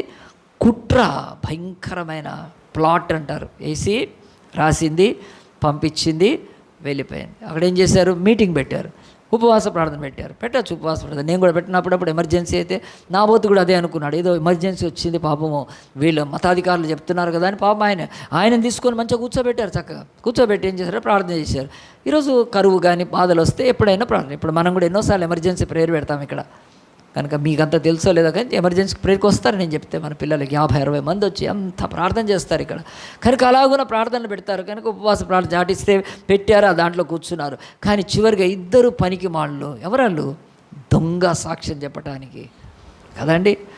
నాబోతు దేవుణ్ణి దూషించింది కానీ, నాబోతు రాజును దూషించింది కానీ వాళ్ళు ఏమీ లేదు, డబ్బులు ఇస్తే. కనుక ఈ భూమి మీద దొంగలు, కూట సాక్షులు, అబద్ధ సాక్షులు, కనుక బ్రతుకులో నీచమైన అమ్ముడు పోయిన సాక్షులు ఉంటారండి, ఇప్పటికీ ఉంటారు. ఎన్ని కేసుల్లో అలాగ జరుగుతుంది తెలుసా? భూమి మీద ఎన్ని కేసులు కదా, డిస్ట్రిక్ట్ కోర్టు, హైకోర్టు, సుప్రీంకోర్టుతో పాటు ఎన్నో కోర్ట్స్ ఉంటాయండి ఈరోజు. అన్నిట్లలో కూడా అబద్ధ సాక్షులను తెప్పించి పెట్టేదని చేసేస్తారు. కనుక భూమి మీద అన్యాయం అలాగుంది. కనుక నాబోతు ఆ మీటింగ్కి వెళ్ళి, ఆ ఉపవాస గుడికి వెళ్ళి చక్కగా ప్రార్థన చేసి, అయ్యో నా దేశం కొరకే చేసి ఏదో చెప్పి ఉంటారు. చేసినాక ఆఖరిలో ఆ కుడికలో ఇద్దరు పనికి మాలిన సాక్షులను నిలబెట్టి చెప్పించితే, అప్పుడు ఇదే ధర్మశాస్త్ర ప్రకారము దేవుని కానీ దేవుని యొక్క రాజును కానీ దూషిస్తే అతన్ని రాళ్ళు పెట్టి కొట్టి చంపచ్చు. ఎగ్జాక్ట్గా యేసుక్రీస్తు కూడా ఇదే చేశారండి. యేసు ప్రభువుని తీసుకెళ్ళి ఆ యొక్క పిలాతు ముందు నిలబెట్టారు. అప్పుడున్న ఈయన ఏం చేశాడు? అసలు చాలా మంచి బోధకుడు కదా, గుడ్డి వాళ్ళు, కుంటి వాళ్ళు, మగవాళ్ళు చాలా ఫేమస్ అన్నాడు, పాపులర్ యేసుప్రభు ఆ రోజు కదా ఆనాటి దినాలలో. మరి అలాంటి యేసుప్రభుని అడిగి ఏం చేశారంటే, ఇతడు తను దేవుణ్ణి దూషిస్తున్నాడు అని నేరం మోపారు యేసుప్రభు మీద. ఇప్పుడు అన్నాడు, అది దేవుని దూషించడం ఏంటంటే, మా ధర్మశాస్త్రంలో నేను దేవుని కుమారుణ్ణి అంటున్నాడు. దేవుని కుమారుణ్ణి అంటే దేవుడితో సమానంగా చేసుకున్నాడు, చంపచ్చు, రాళ్ళు పెట్టి కొట్టి చంపచ్చు. మరి అంటే అప్పుడు వాళ్లకు ఆ రాళ్ళు పెట్టి కొట్టే చంపే అధికారం ఎందుకు లేకుండా పోయింది? అప్పుడు రోమా ప్రభుత్వము ఇశ్రాయేల్ దేశాన్ని పరిపాలిస్తుంది. రోమా ప్రభుత్వము ఇశ్రాయేల్ దేశం కింద సామంత దేశం అయిపోయింది. ఇప్పుడు మనం బ్రిటిష్ వాళ్ళ కింద లేమా సామంతులకు? ఒకప్పుడు అట్లనే ఉన్నందుకు వాళ్ళకు ఈ యొక్క మరణ శిక్ష అధికారం ఉండదు. కనుక వాళ్ళు అన్నారు, మేము రాళ్ళు పెట్టి కూడా చంపొచ్చు యేసుప్రభు అని. కానీ కుదరదు, ఎందుకంటే మరణ శిక్ష విధించలేరు వాళ్ళు. అందుగురించి ఏం చేశారంటే, పిలాతు ఈయన సిలువేసి పారేసి అని చెప్పి సిలువకు అట్లా చెప్పారు. సేమ్ నాబోతుకి ఏం జరిగిందో, అబద్ధ సాక్షులు, కూట సాక్షులు, దొంగ సాక్షులు వాళ్ళు నిలబడి యేసును సిలువ వేయండి, సిలువ అన్నాడు. ఎందుకో తెలుసా అండి? ఏ చేతులతో ఆయనైతే రొట్టెలు పెట్టాడో ఆ చేతులతో రాళ్ళు ఎత్తుకున్నారు యేసు ప్రభు మీదకి. ఇది భూమి మీద ఉండేది, మంచికి, నీతికి, ధర్మానికి ఇదే భూమి మీద గతి. కనుక ఎందుకంటే భూమి చీకటితో నిండిపోతుంది, పాపం అనే చీకటితో. సో కనుక ఆ యొక్క రాళ్ళు పెట్టి కొట్టి చెప్పినప్పుడు నాబోతు చచ్చిపోయాడండి. పాపం తెలియదు అతనికి కనుక ఈ కుట్ర అంతా. కనుక దీని వెనక ఎవరున్నారు? యెజబెల్ ఉంది, దుర్మార్గురాలు చేసింది. ఆ తర్వాత వాళ్ళు వచ్చి సమాచారం చెప్పారండి. చూడండి ఆ యొక్క 21వ అధ్యాయంలో దేవుని యొక్క వాక్యం 15వ వచనంలో, నాబోతు రాతి దెబ్బల చేత మరణమాయనని యెజబెలు విని, నాబోతు సజీవుడు కాడు, అతడు చనిపోయాను కనుక నీవు లేచి ఇశ్రాయేలుడైన నాబోతు క్రయమునక పోయిన అతని ద్రాక్ష తోటను స్వాధీనపరచుకొనమని ఆహాబుతో చెప్పాను అంటుంది కదా. లేవు ఇక లేవు, నీకు ఇవ్వను అన్నాడే, వాడిని నేను ఈ లోకంలోంచే తీసేశాను, వాడిని చంపించేశాను అని చెప్పి దుర్మార్గులైన యెజబెలు తన భర్తతో అంటది, పోయి ఇప్పుడు ద్రాక్ష తోట పోయి దాన్ని స్వాధీనపరచుకొని చంపి కదండి తొలగించుకొని దుర్మార్గంగా ఆక్రమించడానికి యెజబెలు పూనుకుందండి. మరి ఇంత ఘోరం ఎట్లా జరిగిందండి? 3 చెప్తాను ఇంగ్లీష్లో, మంచి ఇంగ్లీష్ తెలుగులో కూడా. ఇక్కడ ఏమిటంటే, మొదట Ahab was wicked and week. వాడు వికెడ్ అండ్ వీక్. ఆహాబ్ అనేవాడు దుర్మార్గుడు కానీ బలహీనుడాడు. అంటే వాడు దుర్మార్గుడే కానీ అన్ని చేయలేడు, బలహీనుడు. కానీ రెండవది Jezebel, she's a wicked, she's a strong woman. గుర్తుపెట్టుకోండి, ఈ భూమి మీద వికెడ్ వాళ్ళు స్ట్రాంగ్ అయితే చాలా డేంజర్ అండి, ఎంతకైనా తెగిస్తారు. Ahab also was a wicked but is a weak person. వాడు దుర్మార్గుడే కానీ వాడికి బలం లేదు సరిగ్గా. రెండోది Jezebel, she's a wicked woman but she's a strong. ఏదంటే చేస్తుంది. మరి వీళ్ళిద్దరు అనుకున్నా ఇట్లున్నా కానీ అది జరగాలంటే ఇంకోటి, ఆ యొక్క elders of Israel they are also wicked, పనికి మాలిన వాళ్ళు, దుర్మార్గులు. ఆ యొక్క ఇజ్రాయెల్ పట్టణంలో ఉన్న పెద్దలు, ఎల్డర్స్ అంటే వాళ్ళు మన దగ్గర ఏమంటారు, గ్రామ పెద్దలు. విక్కెడ్, వాళ్ళు కూడా దుర్మార్గులే. బట్ అంతేకాదు, they are wicked and also subservient అంటారు. అంటే డబ్బుకి ఏదైనా పని చేసేస్తారు, ఏ పనైనా చేసేస్తారు. సార్ ఈరోజు కరప్షన్ ఎట్లా ఉందండి భూమి మీద కదా.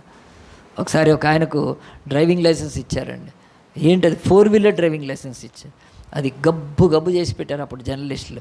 ఏంటంటే మన ఆర్టీ ఆఫీస్ ఎంత కరప్షన్ అంటే, ఎవడికి పడితే వాడికి లైసెన్స్ ఇస్తారు, అంటే డబ్బులు తీసుకొని లైసెన్స్ ఇస్తారు. మరి ఈయనకు కూడా లైసెన్స్ ఇచ్చారు, కార్కి లైసెన్స్ ఇచ్చారు. ఆయనకు 2 కాళ్ళు లేవు ఆయనకు. ఇంకెవరిని అంటే చూడండి, డబ్బులు తీసుకొని ఎంత నీచానికైనా, కాళ్ళు లేనతను కారు ఎట్లా నడుపుతాడండి అసలు కదా. కాళ్ళు లేకపోతే అది పాపం, అది భూమి మీద ఒక భయంకరమైన వికలాంగతత్వము. వాళ్ళకి ఏదో ఒక అది ఇస్తారు కదా, స్కూటీ ఎలాంటిది ఇస్తారు, 3-వీలర్ది ఇస్తారు, దాని మీద అతను కూర్చొని పాపం నడుపుకోవచ్చేమో అంతే. కానీ కారు ఎట్లా నడుపుతాడండి అసలు కాళ్ళు లేకుండా. కారులో కింద ఎక్సలేటర్ కానీ బ్రేక్ కానీ క్లచ్ కిందే ఉంటాయి, వెంట కాళ్ళు లేకపోతే ఎట్లా నడుపుతారు ఆలోచించండి. ఈరోజు అలాగ ఎందుకు చెప్పాల్సి వచ్చిందంటే, ఈరోజు నాబోతు చనిపోవటానికి ఆహాబు వికెడ్ అండ్ వీక్ కాదు వర్క్. ఆ తర్వాత దుర్మార్గురాలు Jezebel wicked and also she strong, అంతతో కాదు. కానీ the elders of Jezreel were wicked and they are subservient. అంటే డబ్బుకి ఏ పనైనా చేస్తారు. మంచిగా ఇద్దరిని ఆ యొక్క పనికి వాళ్ళని పిలిచి మీకు డబ్బులు ఇస్తాం రాని, రాణి దగ్గర డబ్బులు తీసుకొని వాళ్ళకు కొంత డబ్బు ఇచ్చి వీళ్ళు కొంత మింగి ఆ యొక్క నాబోతు ప్రాణం తీసేశారు. ఇక్కడ మనం ఒక ప్రశ్న వేసుకోవాలి, నాబోతు ఎవరి కొరకు చచ్చిపోయాడు? మీరు చెప్పాలి ఒక్కసారి. నాబోతు ఎవరి కొరకు, for whom did Naboth died, ఎవరి కొరకు చచ్చిపోయాడు? హూమ్ డిడ్ హీ డైడ్ కాదు, డై. అతను ఎవరి కొరకు చనిపోయాడు? నాబోతు ఎవరి కొరకు చనిపోయాడు? ఈ ప్రశ్న వేసుకోవాలండి. నాబోతు తన కొరకు చనిపోయాడా, లేకపోతే ఆ రాణి యొక్క దుర్మార్గతను బట్టి చచ్చిపోయాడా? ఈ ప్రశ్న వేసుకుంటే మనకు కనపడాలి ఏంటో కనుక ఇది చూద్దాం. ఇప్పుడు రెండవది తీసి మనము మత్తయి సువార్త తీద్దాం. మత్తయి సువార్త 3వ అధ్యాయం తీస్తే, భూమి మీద యేసు ప్రభు రాకముందు కదండి, యేసు ప్రభు రాకముందు ఏమొచ్చింది అంటే, యేసు ప్రభు రాకను సిద్ధపరిచి ఒక వ్యక్తిని దేవుడు పంపించాడు కదండి. మనకు తెలుసు, వర్షం పడే ముందు చల్లగా ఉంటుంది, ఒక పెద్ద ప్రైమ్ మినిస్టర్ వచ్చే ముందు ఆ యొక్క వ్యాన్ గార్డు సెక్యూరిటీ వాళ్ళు వస్తారు, ఇలాగున మనకు తెలుసు ముందు కదండి. ఒకళ్ళు వచ్చే ముందు సో యేసు ప్రభు రాజులకు రాజు కనుక ఆయన కూడా ఈ భూమి మీదకి రాకముందు ఆయన కొరకు మార్గాన్ని సిద్ధపరిచాక ఆయన ఒక ఆయనను పుట్టించాడు. ఆయన పేరు బైబిల్ చెప్తుంది యోహాను. చూడండి మత్తయి సువార్త 3వ అధ్యాయంలో, ఆ దినముల యందు బాప్తిసమిచ్చి యోహాను వచ్చి, మత్తయి సువార్త 3వ అధ్యాయం, మాథ్యూ 3rd చాప్టర్.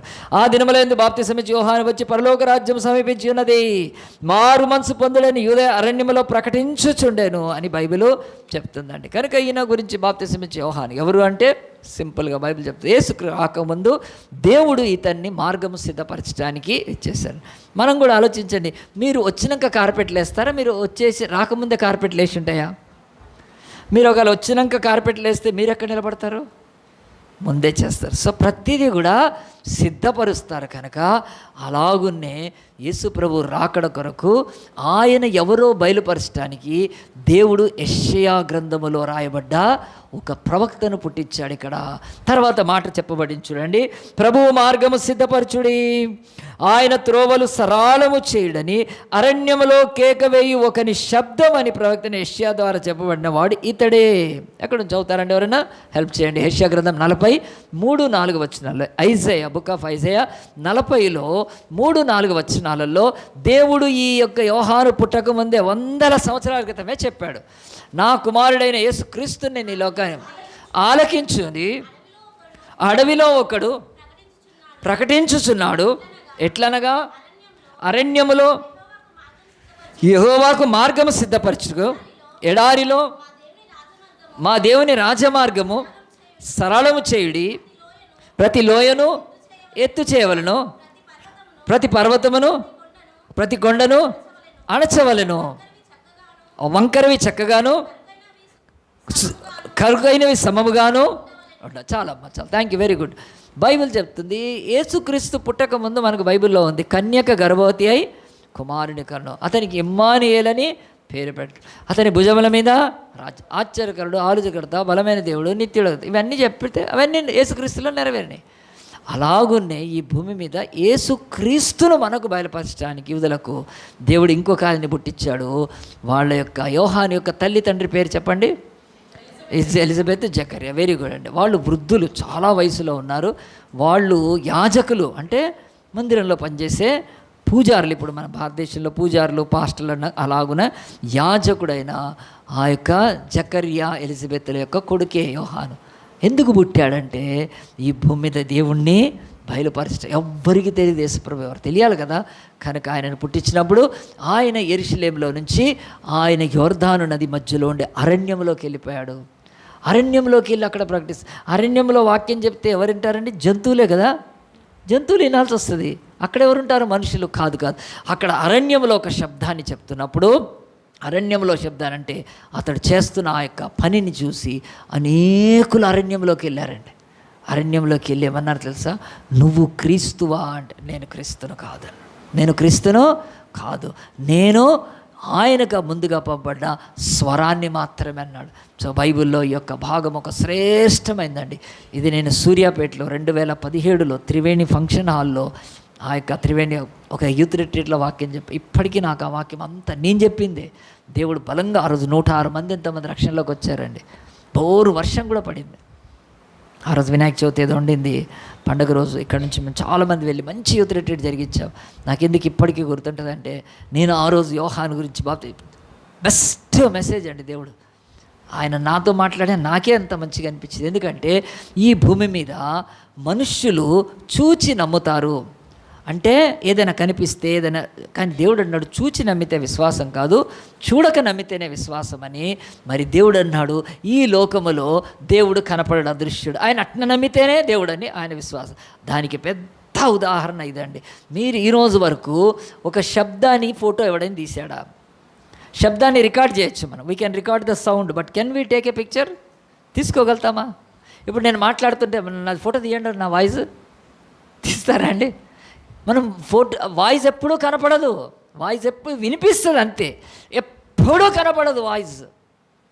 అది దేవుడు చెప్పడానికి ఏం చేశాడంటే, ఆది యందు వాక్యం ఉండెను, వాక్యము దేవుడై ఉండెను, ఆ వాక్యము శరీరధారి అయి కృపాసత్య సంపూర్ణంగా రక్త మాంసాల్లో యేసు జీవిస్తే ఆ వాక్కు అయిన ఆయనకు నేను శబ్దంగా ఉన్నాను తప్ప నేను మంచి మెసేజ్ అండి. నా లైఫ్లో బెస్ట్ మెసేజ్. ఆ రోజు 50 మంది పాస్టర్లు కూడా వచ్చినట్టున్నారు, ఆ రోజు విన్నారు దేవుడు యొక్క వాక్యం. నాకు ఇప్పటికీ కూడా నా యొక్క యూత్ నోట్స్లో ఉంటుందండి, అది తీస్తే కూడా మళ్ళీ చెప్తా ఎప్పుడన్నా వీలైతే కనుక. ఎందుకు నేను చెప్తున్నా అంటే, ఈ యొక్క యోహాను దేవుడికి స్వరముగా ఉండి అరణ్యములో కేక వేసిన అనేక మంది యూదులు ఆయన దగ్గరకు వచ్చారండి.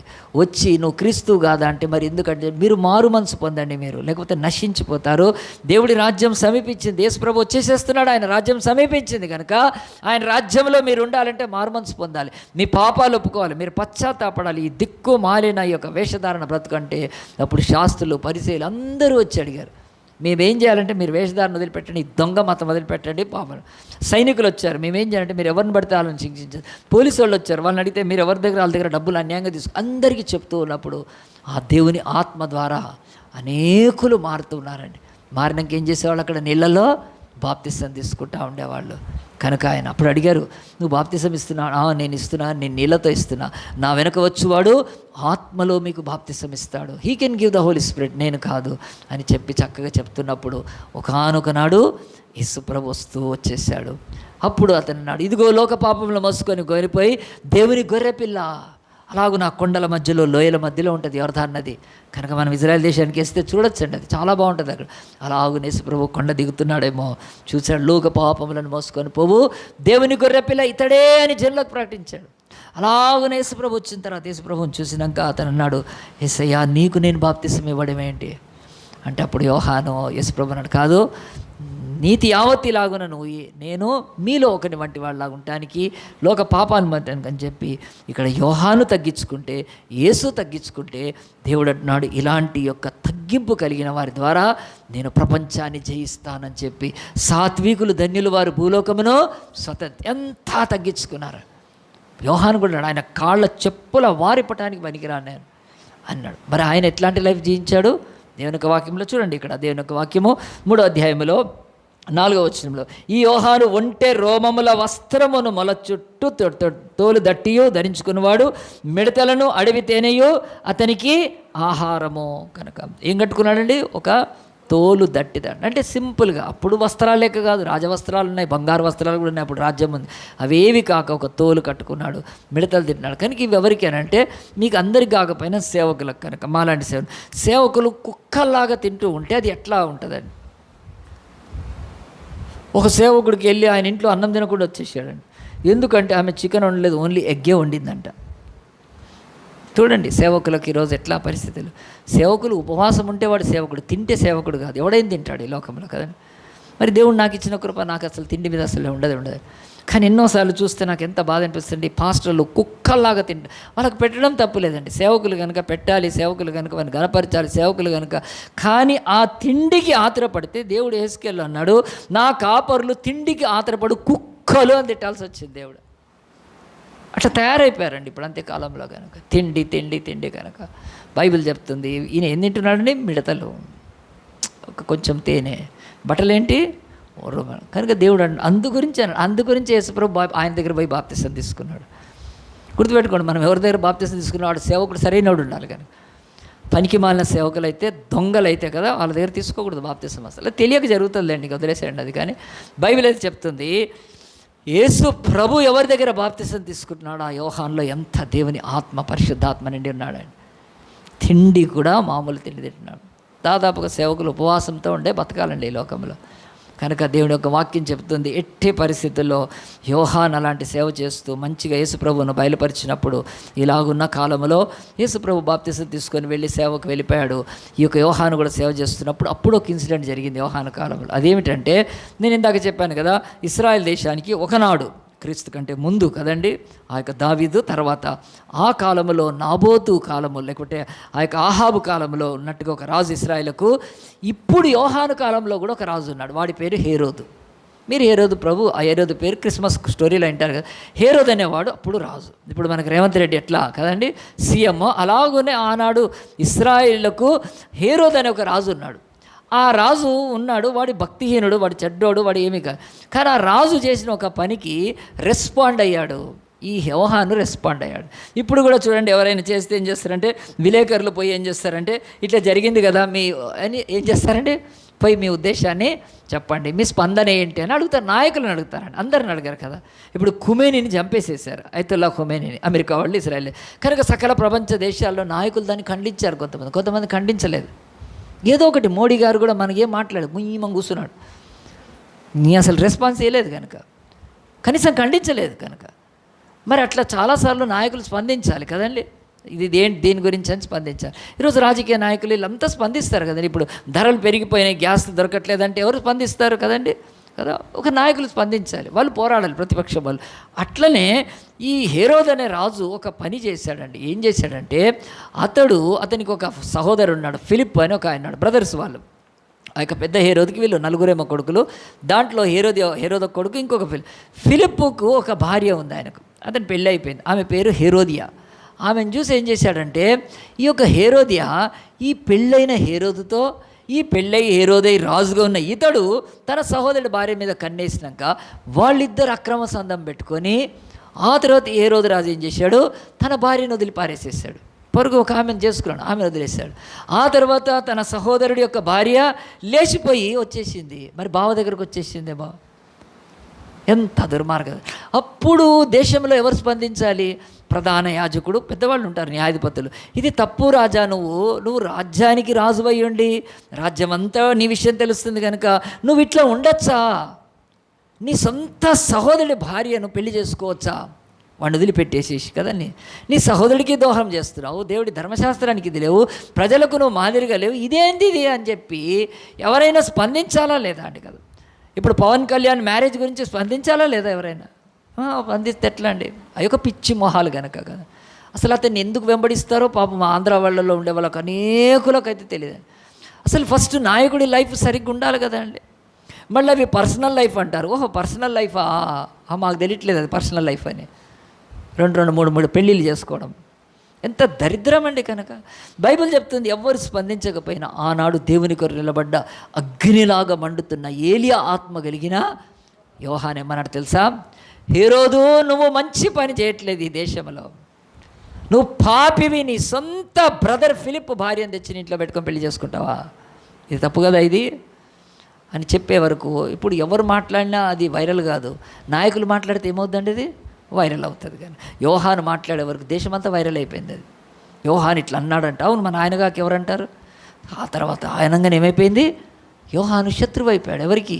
హేరోదుకు శత్రువు, హేరోదుకి. ఎందుకంటే వాళ్ళిద్దరు తప్పు చేస్తున్నారు. కానీ ఈరోజు సత్యం మాట్లాడితే నిజంగా అంటే చాలామందికి శత్రువులు అవుతారండి. నిజంగా చెప్తున్నాను, చాలామంది ఉన్నట్టు మాట్లాడితే కదా ఏం చేస్తారు, ఊర్లోంచి వెళ్ళగొడతారని పాత సామెత కదా. గుర్తుపెట్టుకోండి, సత్యం ఎప్పుడు అగ్ని, సత్యం ఎప్పుడు అది వెలుగు, అది ఈలోగా చీకట్లో సాయించారు. నాకు కూడా అజయనకి ఎక్కువ మంది శత్రువులు. నాకు నేను కూడా ఉన్నదిలో చెప్తా కనుక నచ్చదు, చాలామందికి నచ్చదండి. నాకున్నంత మంది శత్రువులు మీకు ఎవరికి లేరు. కనుక ఎందుకంటే బైబిల్ చెప్తుంది సత్యం. ఇప్పుడు యోహాను ఆయన జోలికి ఎందుకు పోవాలంటే మరి ఆయన తప్ప ఎవరు స్పందిస్తారు? మరి యోహాను కదా దేవుని యొక్క ఆత్మచేత నింపబడి అరణ్యములో మార్గాన్ని సిద్ధపరిచి దేవుడి యొక్క త్రోవను సరళం చేయటం, అరణ్యములో కేకగా ఆయన దేవుడు సృష్టించాడు, పిలిచాడు. కానీ ఆయన స్పందించకపోతే ఇంకెవడు స్పందిస్తాడు? హేరోదు నువ్వు చేసింది మంచిదే అంటే ఇంక అందరూ చేస్తారు, వాళ్ళ యొక్క సహోదరుల భార్యలను కూడా కదా. మంచి మోడల్ కదా, చేర్చా పని. అసలు ఈరోజు మన దేశంలో అక్రమ సంబంధాలు బట్టి ఎంతమంది చచ్చిపోయారండి, ఎంతమంది చంపబడ్డారు కదా. ఈ మధ్య అయితే పెళ్లి చేసుకుని అమ్మాయిలన్నీ అబ్బాయిని వేసేస్తుంది.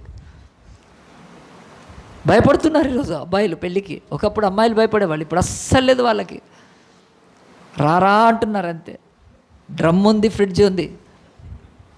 ఎక్కువ మాట్లాడితే ఎక్కడి నుంచి వస్తుందండి కదా, ఎంత భయంకరం ఆలోచించండి. సో ఇలాంటి అక్రమ సంబంధాలు, అక్రమ పెళ్ళిళ్ళు అవి దేవుడి యొక్క రాజ్యంలో అది అసహ్యమైనవి. ఇది దేవుడి రాజ్యం. ఇది పక్కన అమోరీలు, కనానీలు, పెరిజ్జీలు, ఎబూసీలు అని వేరే దేశాలు ఉన్నాయి, ఫిలిస్తీన్ దేశాలు. ఆ దేశాల్లో ఎవడని చేస్తే వాళ్ళ దేవుళ్ళు దేవతలు వాళ్ళకి ఏదో చెల్తుందేమో. ఎందుకంటే వాళ్ళు నీతి కాదు, సత్యం కాదు, అది అడ్డమైంది. కనుక దేవుడికే 2 పెళ్ళాలు ఉంటారు, దేవుడికే 2 భార్యలు ఉంటారు, అది చెల్తా వాళ్ళకి. దేవుడు అన్నాడు అట్లా ఉండదు బైబిల్లో. ఈ దేవుడి నా నీతి ధర్మం వెలుగైన దేవుడు కనుక హేరోదు ఎప్పుడైతే ఖండించాడు, హేరోదు పగబట్టాడు. ఆ తర్వాత యెజబెలు కూడా పగబట్టింది. కనుక చూడండి, ఇప్పుడు మార్కు సువార్త 6వ అధ్యాయం తీసి ముగిద్దాం ఈ భాగ్యాన్ని. మార్కు సువార్త 6వ అధ్యాయం తీయండి. మార్కు సువార్త 6వ అధ్యాయము, మార్కు సువార్త 6వ అధ్యాయము 17వ వచనం. హేరోదు తన సహోదరుడగు ఫిలిప్పు భార్య అయిన హేరోదియను పెళ్లి చేసుకున్నందున. మార్కు సువార్త 6:17 అండి. మార్క్ 6:17లో యోహాను నీ సహోదరుని భార్యను చేర్చుకుంటే నీకు న్యాయము కాదని హేరోదుతో చెప్పాను గనుక. 18వ వచనము. ఇతడు ఆమె నిమిత్తం యోహాను పట్టి తెప్పించి చెరసాలలో బంధించి ఉండెను. హేరోది అతని మీద పగపట్టి అతన్ని చంపింపగోరెను, కానీ ఆమె చేత కాకపోయాను. ఎందుకనగా యోహాను నీతిమంతుడు, పరిశుద్ధుడు, మనుషుడని హేరోది ఎరిగి అతనికి భయపడి అతన్ని కాపాడుచూ వచ్చాను. మరియు అతని మాటలు విన్నప్పుడు ఏమీ చేతకపోయిన సంతోషంతో వినిచుండెను. ఇలాగున ఎప్పుడైతే ఈ మాట అన్నాడో అరెస్ట్ చేసేస్తారండి. ఈరోజు కూడా పొలిటికల్ లీడర్స్ అందరూ అట్నే అరెస్ట్ చేపిస్తారు కదండి. ఎవరైనా ప్రభుత్వానికి వ్యతిరేకంగా మాట్లాడితే వాళ్ళని ఏదో ఒక తప్పుడు కేసు పెట్టి లోపడేసేస్తారు. వీళ్ళైతే డైరెక్ట్ యోహాను వేసేసారు, లోపల తీసుకొచ్చి లోపల పెట్టేశారు, చెరసాల్లో వేసేసారు. యోహాను కూడా చెరసాల్లో ఉన్నాడు. అతను క్రీస్తు కాదని తెలుసు, క్రీస్తుని బయలుపరిచాడు కనుక తన పని అయిపోయింది దాదాపుగా. తను కూడా క్రీస్తుని యొక్క మహిమలు చూడాలని ఆశపడ్డాడు. కానీ ఇప్పుడు చెరసాల్లో వేసేసారు. చెరసాల్లో వేసినాక ఇప్పుడు హేరోదియాకేమో ఈయన చంపాలి, యోహాను చంపేసేయాలి అని ఉంది. కానీ హేరోదు ఏం చేస్తున్నాడు, భయపడుతున్నాడు. అతను నీతిమంతుడు, పరిశుద్ధ, అతని జోలికి వెళ్తే ఏమవుతుందని చెప్పి భయపడుతూ ఉన్నాడు. అలాగున్న కాలంలో ఒకానొక నాడు బైబిల్ చెప్తుంది హేరోదు యొక్క బర్త్డే వచ్చిందండి, ఆయన యొక్క జన్మదినం వచ్చింది.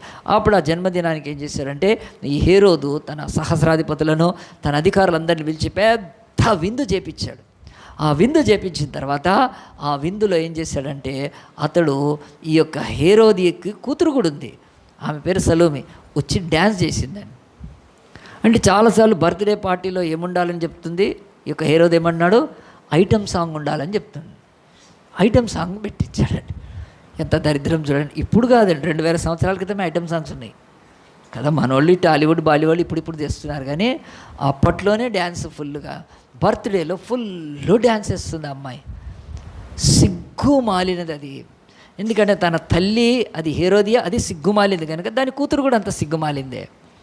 పురుషుల ముందు అలాగున బట్టలు లేకుండా, లేకపోతే అర్ధనగ్నంగా డ్యాన్సులు చేయడం అంటే ఏంటంటే అది అక్కడున్న పురుషుల్ని రెచ్చగొట్టడమే కానీ, లేకపోతే వాళ్ళను మరి డిస్టర్బ్ చేయడమే కనుక. అలాంటి ఒక భయంకరమైన డ్యాన్స్ చేస్తూ ఉన్నప్పుడు ఆ డ్యాన్స్కి ఏమైపోయాడు, హెరోదు పరవశం చెందిపోయాడు, చాలా అయిపోయి ఆ డ్యాన్స్ కంప్లీట్ అయింది ఆ బర్త్డేలో. అప్పుడు ఆమెను పిలిచి ఏం చేశాడంటే, ఆ యొక్క చూడండి బైబిల్ 6వ అధ్యాయంలో దేవుని యొక్క వాక్యము 23లో, మరియు నీవు నా రాజ్యములో, లేకపోతే 22లో, అప్పుడు హేరోదియ కుమార్తె లోపలికి వచ్చి నాట్యమాడి హేరోదును అతనితో కూడా పంక్తిని కూర్చున్న వారిని సంతోషపరిచింది కనుక రాజు ఏమన్నాడు, నీకు ఇష్టమైనది ఏదైనా నన్ను అడుగుము, నేను నీకు ఇచ్చేదని నా చిన్నదాన్ని చెప్పాను, మరియు నీవు నా రాజ్యంలో సగం మట్టుకు ఏమడిగినా నీకు ఇచ్చేదని అతడు ఆమెతో ఒట్టు పెట్టుకున్నాడు. ఒక్క పాటకు సగం రాజ్యం అండి దేవా నాయన, ఒక్క డ్యాన్స్కి కనుక ఇదేనండి, ఇది బలహీనత. కనుక ఈ యొక్క హేరోదు కానీ తాగుబోతులకు బలహీనత, ఏదైనా వాగ్దానం చేసేస్తారు కనుక. ఒక్క డ్యాన్స్కి సగం రాజ్యం అంటే మీరు అందరూ డ్యాన్స్ నేర్చుకోండి. ఎప్పుడైనా డ్యాన్స్ చేస్తే ఎవడైనా సగం రాజ్యం సగం ఆస్తి రాసి ఇచ్చేస్తాడు. కనుక ఆలోచించండి, ఈ యొక్క బైబిల్ అది చెప్తుంది, అది ఆ యొక్క దుష్టుల యొక్క ఆలోచన కదండి, అది పాపుల మార్గం, అది అపహాసకులు కూర్చుండే చోటది. కనుక ఆ దిక్కు మాలిన వాళ్ళు అలాగున్నప్పుడు అతడు తొందరపడి ఏం చేసేసాడు, రాజ్యంలో సగమైన ఇస్తా అని చెప్పినప్పుడు అప్పుడు ఆమె ఏం చేయాల్సిందండి, ఆ యొక్క సలోమి అని ఆమె, కనుక ఆమె వెళ్ళి నేను ఏమి అడిగేదనని తన తల్లిని అడగగా, ఆమె ఎవరిని అడుగుతుందండి, పోయి ఆ యొక్క తల్లిని అడుగుతుంది. ఎందుకు అడిగిందంటే ఒక మంచి ఐడియా ఇస్తుందేమో కదా. కనుక ఎవరు ఇప్పుడు డాడీ ఇస్తున్నాడు, మమ్మీని అడుగుతుందండి. ఆహా, ఏమి డాడీ ఏం మమ్మీ. కనుక దీనికి ఆ డాడీనే కాదు, అది ఏ రోజుకి మాత్రం తల్లి, ఏ రోజు తల్లి అవుతుంది. కనుక తల్లిని పోయి అడుగుతుంది, అమ్మ నేను ఏం అడగాలి కదా, నిన్ను ఉంచుకున్నా నా తండ్రి వాడు ఏదో ఇస్తాను. ఎంత దరిద్రం అండి కదా. అడిగినప్పుడు ఆమె తల్లి ఈ యొక్క హేరోది సలోమి ఏమనుకుందంటే, మమ్మీ ఒక మంచి ఐడియా ఇస్తుందేమో అనుకుందండి. నేను ఏమడగాలో, బెస్ట్ది ఏమడగాలో అంటే కొన్ని అడిగితే ఏమైతే అంటే అవి తొందరగా కావండి కదా. అంటే ఇప్పుడు మనందరికీ రేవంత్ రెడ్డి ఏమనంటే బస్సు ఫ్రీ అన్నాడు కదా, ఆయనే కాదు కనుక బస్సులు అందరినీ ఎక్కించాడు. ఇంకెన్నో చేయాలి వాళ్ళు, వాగ్దానం చేసినవన్నీ నెరవేర్చడానికి చాలా టైం పడుతుంది. బహుశా ఈ సలోమి డ్యాన్స్ చేసి అంటే మమ్మీకి అయితే తెలుస్తుంది, డాడీకి అంటే ఈ తొందరగా ఇచ్చేది అడుగు చెప్తాను అనుకుంటే, అక్కడ ఆమెది ఏమీ లేదండి. అక్కడ ఆమెకు తల్లికి హేరోదియకు వేరే కోరిక ఉంది, ఎప్పటి నుంచో ఫిక్స్ చేసి పెట్టుకుంది కనుక మంచిగా చెప్తుంది చూడండి.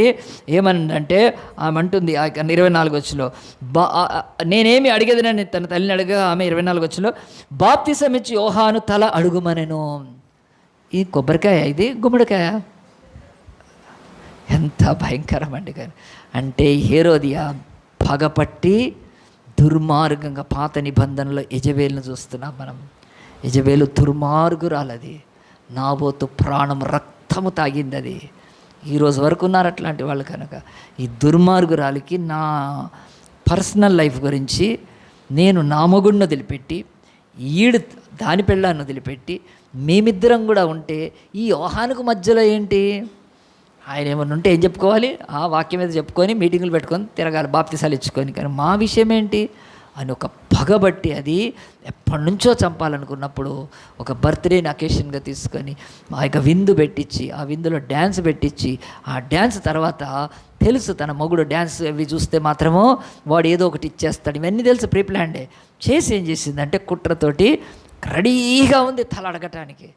తల అడుగుపోమంటుంది. అంత సడన్గా ఎవరు అడుగుతారండి, తల అడుగుతారా? పోయి కనీసం మన మటన్ షాప్లో తల దొరకదు మనకు అంత తొందరగా, మేకల తల కూడా దొరకదు కదా, జర టైరోసాప్ అంటాడు, అంత తొందరగా తలదెమ్మంటుందండి. వెంటనే ఆ యొక్క కూతురు వెళ్ళి తండ్రికి చెప్పింది, ఆ యొక్క హేరోదుకి చెప్తే హేరోదు ఏం చేశాడండి కనుక ఆడు బాధపడ్డాడు బైబిల్లో 26 రాజు బహుగా దుఃఖపడను, కానీ తాను పెట్టుకున్న ఒట్టు నిమిత్తమును తనతో కూర్చున్న వారి నిమిత్తం ఆమెకి ఇయ్య అననొల్లకను పోయాను. వెంటనే రాజు అతని తల తెమ్మని ఆజ్ఞాపించి ఒక బంట్రోదును పంపాను. వాడు వెళ్ళి చెరసాల్లో అతని తలగొట్టి పళ్ళెములో అతని తలపెట్టి తెచ్చి ఆ చిన్నదానికి ఇచ్చాను, ఆ చిన్నది తన తల్లికి ఇచ్చాను. యోహాను శిష్యులు వచ్చి మొండాన్ని తీసుకెళ్ళిపోయి పాతి పెట్టారు. బైబిల్ చెప్తున్నాడు ఎంత దుర్మార్గత ఇక్కడ. యోహాను చనిపోయాడు. యోహాను ఏం పాపం చేశాడు, యోహాను ఏం తప్పు చేశాడు, యోహాను ఎవరిది దోచుకున్నాడు, యోహాను ఏం చేశాడు, ఏమీ లేదు. కానీ అతని తల నరకబడి పళ్ళెములో పెట్టి తీసుకొచ్చి ఇచ్చేశారు. అంత దుర్మార్గత. కనుక ఇది ఇక్కడ కూడా ఒక మరణం అయితే ఇందాకేసిన ప్రశ్న, ఇప్పుడు యోహాను ఎవరికొరకు చచ్చిపోయాడు, నాబోతు ఎవరికొరకు చనిపోయాడు, ఇక్కడ యోహాను ఎవరికొరకు చనిపోయాడు. మనము అనుకుంటాం యోహాను ఎవరి గురించి చనిపోయాడంటే కదండి, ఆయన ఇదిగో ఆ యొక్క హేరోదు కొరకు చనిపోవాల్సి వచ్చింది, హేరోదే కొరకు చనిపోవాల్సి వచ్చింది, వాళ్ళ దుర్మార్గతను బట్టి చచ్చిపోవాల్సి వచ్చింది అని ఇట్లా చెప్పుకుంటూ ఉంటే ఓకే, మరి అది సరైందా కాదా ఇప్పుడు మనం తేల్చేస్తాం. నాబోతు ఎవరి కొరకు చచ్చిపోయాడు? తన పొలము కొరక, తన ఆస్తిని కాపాడుకోవటానిక, తన యొక్క ద్రాక్ష తోటను కాపాడుకోవటానిక, లేకపోతే ఆ యొక్క ఆహాబు యొక్క యెజబేలు యొక్క దుర్మార్గత కొరకు, వాళ్ళ కొరకు అతను చనిపోయాడా, వాళ్ళ పొలం కొరకు, వాళ్ళ కొరకు? ఇట్లా ప్రశ్న వేసుకుంటే దీంట్లో నుంచి బైబిల్లో ఈరోజు మనకు ఒక సత్యం తెలుస్తుంది. అదేమిటంటే మనం ఇప్పుడు మార్చ్ ఏప్రిల్ కాలంలో భూమి మీదకి 2000 సంవత్సరాల క్రితం యేసుప్రభు వచ్చాడు. ఆయనను కూడా చంపారు, దారుణంగా చంపారు, ఎవరిని చంపనట్టుగా చంపారు. యేసుప్రభు పక్కన 2 దొంగలు ఉంటే వాళ్ళని ఏం కొరలతో కొట్టలేదు. యేసుప్రభు అటు ఇటు ఉంటే వాళ్ళకేమీ ముళ్ళకిరీటం పెట్టలేదు. యేసుప్రభు అటు ఇటు ఉంటే వాళ్లకు చేదులు అలాంటివి అంటే భయంకరమైన కాదు, చంపారు, వాళ్ళని కూడా చంపారు, కానీ యేసు మరణం కంటే కాదు. అలాంటి మరణం ఉన్నప్పుడు ఈ బైబిల్లో డెత్ అనే మాట ఉంది. ఎన్నిసార్లు ఉందండి? పోయిన వారం చెప్తారు ఎవరైనా? తీయండి, వెనక్కి తీయండి. 372 టైమ్స్ ఉందండి. ఎన్నిసార్లు ఉంది డెత్ అనే మాట? 372 సార్లు బైబిల్లో ఉంది. డెత్, మరణం, మరణం, మరణం, మరణం, మరణం కదండి. ఈరోజు మరణం లేని ఇల్లు లేదు, మరణం లేని జాతి లేదు, మరణం లేని వంశం లేదు, మరణం లేని ఆ యొక్క దేశం ఏది లేదు. We know all the death is common to the world కదండి. దేవుళ్ళు దేవతలు మారుతున్నారు కానీ మరణమే మారట్లేదు, అందరు చస్తున్నారు. కరోనాలో వచ్చినప్పుడు సావనోడు ఎవడండి? బ్రాహ్మణులు చావలేదా, లేకపోతే మాదిగోళ్ళు చావలేదా? అందరూ చచ్చారు. సో కనుక ధనవంతులు. అట్లనే ఇక్కడ బైబిల్లో డెత్ అనే మాట 372 టైమ్స్ చెప్తే ఈ భూమిని ఏలుతుంది డెత్ అని చెప్తుంది బైబిల్. భూమిని కదా అమెరికాను ట్రంప్, ఇండియాను మోడీ, ఆంధ్రప్రదేశ్ని చంద్రబాబు నాయుడు, తెలంగాణ రేవంత్ రెడ్డి కాదు. అసలు లోకాన్ని ఏలుతుంది డెత్, మరణము ఏలుబడి చేస్తుంది ఈ లోకంలో. కనుక అది ఏలుబడి చేస్తుందంటే దాని కిందికి ఎవరైనా వెళ్ళిపోతారు, అదే ఎవరైనా వెళ్ళిపోతారు. ఇప్పుడు రేవంత్ రెడ్డి ఇక్కడ ఉండి ఆంధ్రప్రదేశ్లో ఎవరైనా అరెస్ట్ చేయమంటే చేపించలేడు కదండి. గతగా అమెరికాలో ప్రెసిడెంట్ ఉండి కూడా మన దగ్గర ఉన్న అరెస్ట్ చేయమని చేయలేడు ఆయన, ఎవరిది వాళ్ళకి పరిధి.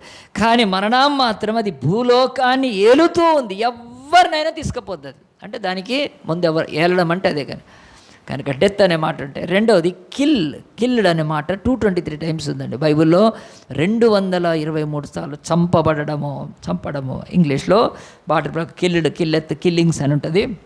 223 టైమ్స్ ఉంటే ఈరోజు నాబోత్ వాజ్ కిల్డ్ కదండి.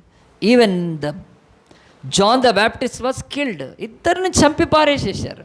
మళ్ళీ ఎవరి కొరకు చచ్చిపోయారు ఈ ప్రశ్న వేసుకుంటే ఇప్పుడు మనం ఒక దీనికి, ఎందుకంటే యేసు కూడా చంపేశారు కదా. యేసు ఎందుకు చనిపోయాడు? యేసు ఎవరి కొరకు చనిపోయాడు? యేసు పరలోకపు తండ్రి కొరకు చనిపోయాడా, మన కొరకు చనిపోయాడా? ఇప్పుడు ఆ ప్రశ్నకు జవాబు రావాలి. Why Jesus, for what for Jesus died for? ఆయన ఎందుకు చనిపోయాడు కదా? Is it for the Father, is it for us? మన కొరకు చనిపోయాడా? Did Jesus die for the God the Father, or did Jesus die for us? మన కొరకు చనిపోయాడా, పరలోకపు దేవుడు తండ్రి కొరకు చనిపోయాడా? ఈ ప్రశ్నను వేయటానికి ఇవి రెండు నేను చూపించాను. ఇప్పటి వరకు మనం ఏమంటామంటే, ఇప్పటి వరకు వాక్యం వింటుంటే అందరూ కూడా చెప్పేది సత్యమే. యేసు మన కొరకు చనిపోయాడని లోకంలో అందరూ చెప్తారండి. నేనేది చెప్తున్నా అది కాదు, దానికంటే ఇంకో సత్యం ఉంది.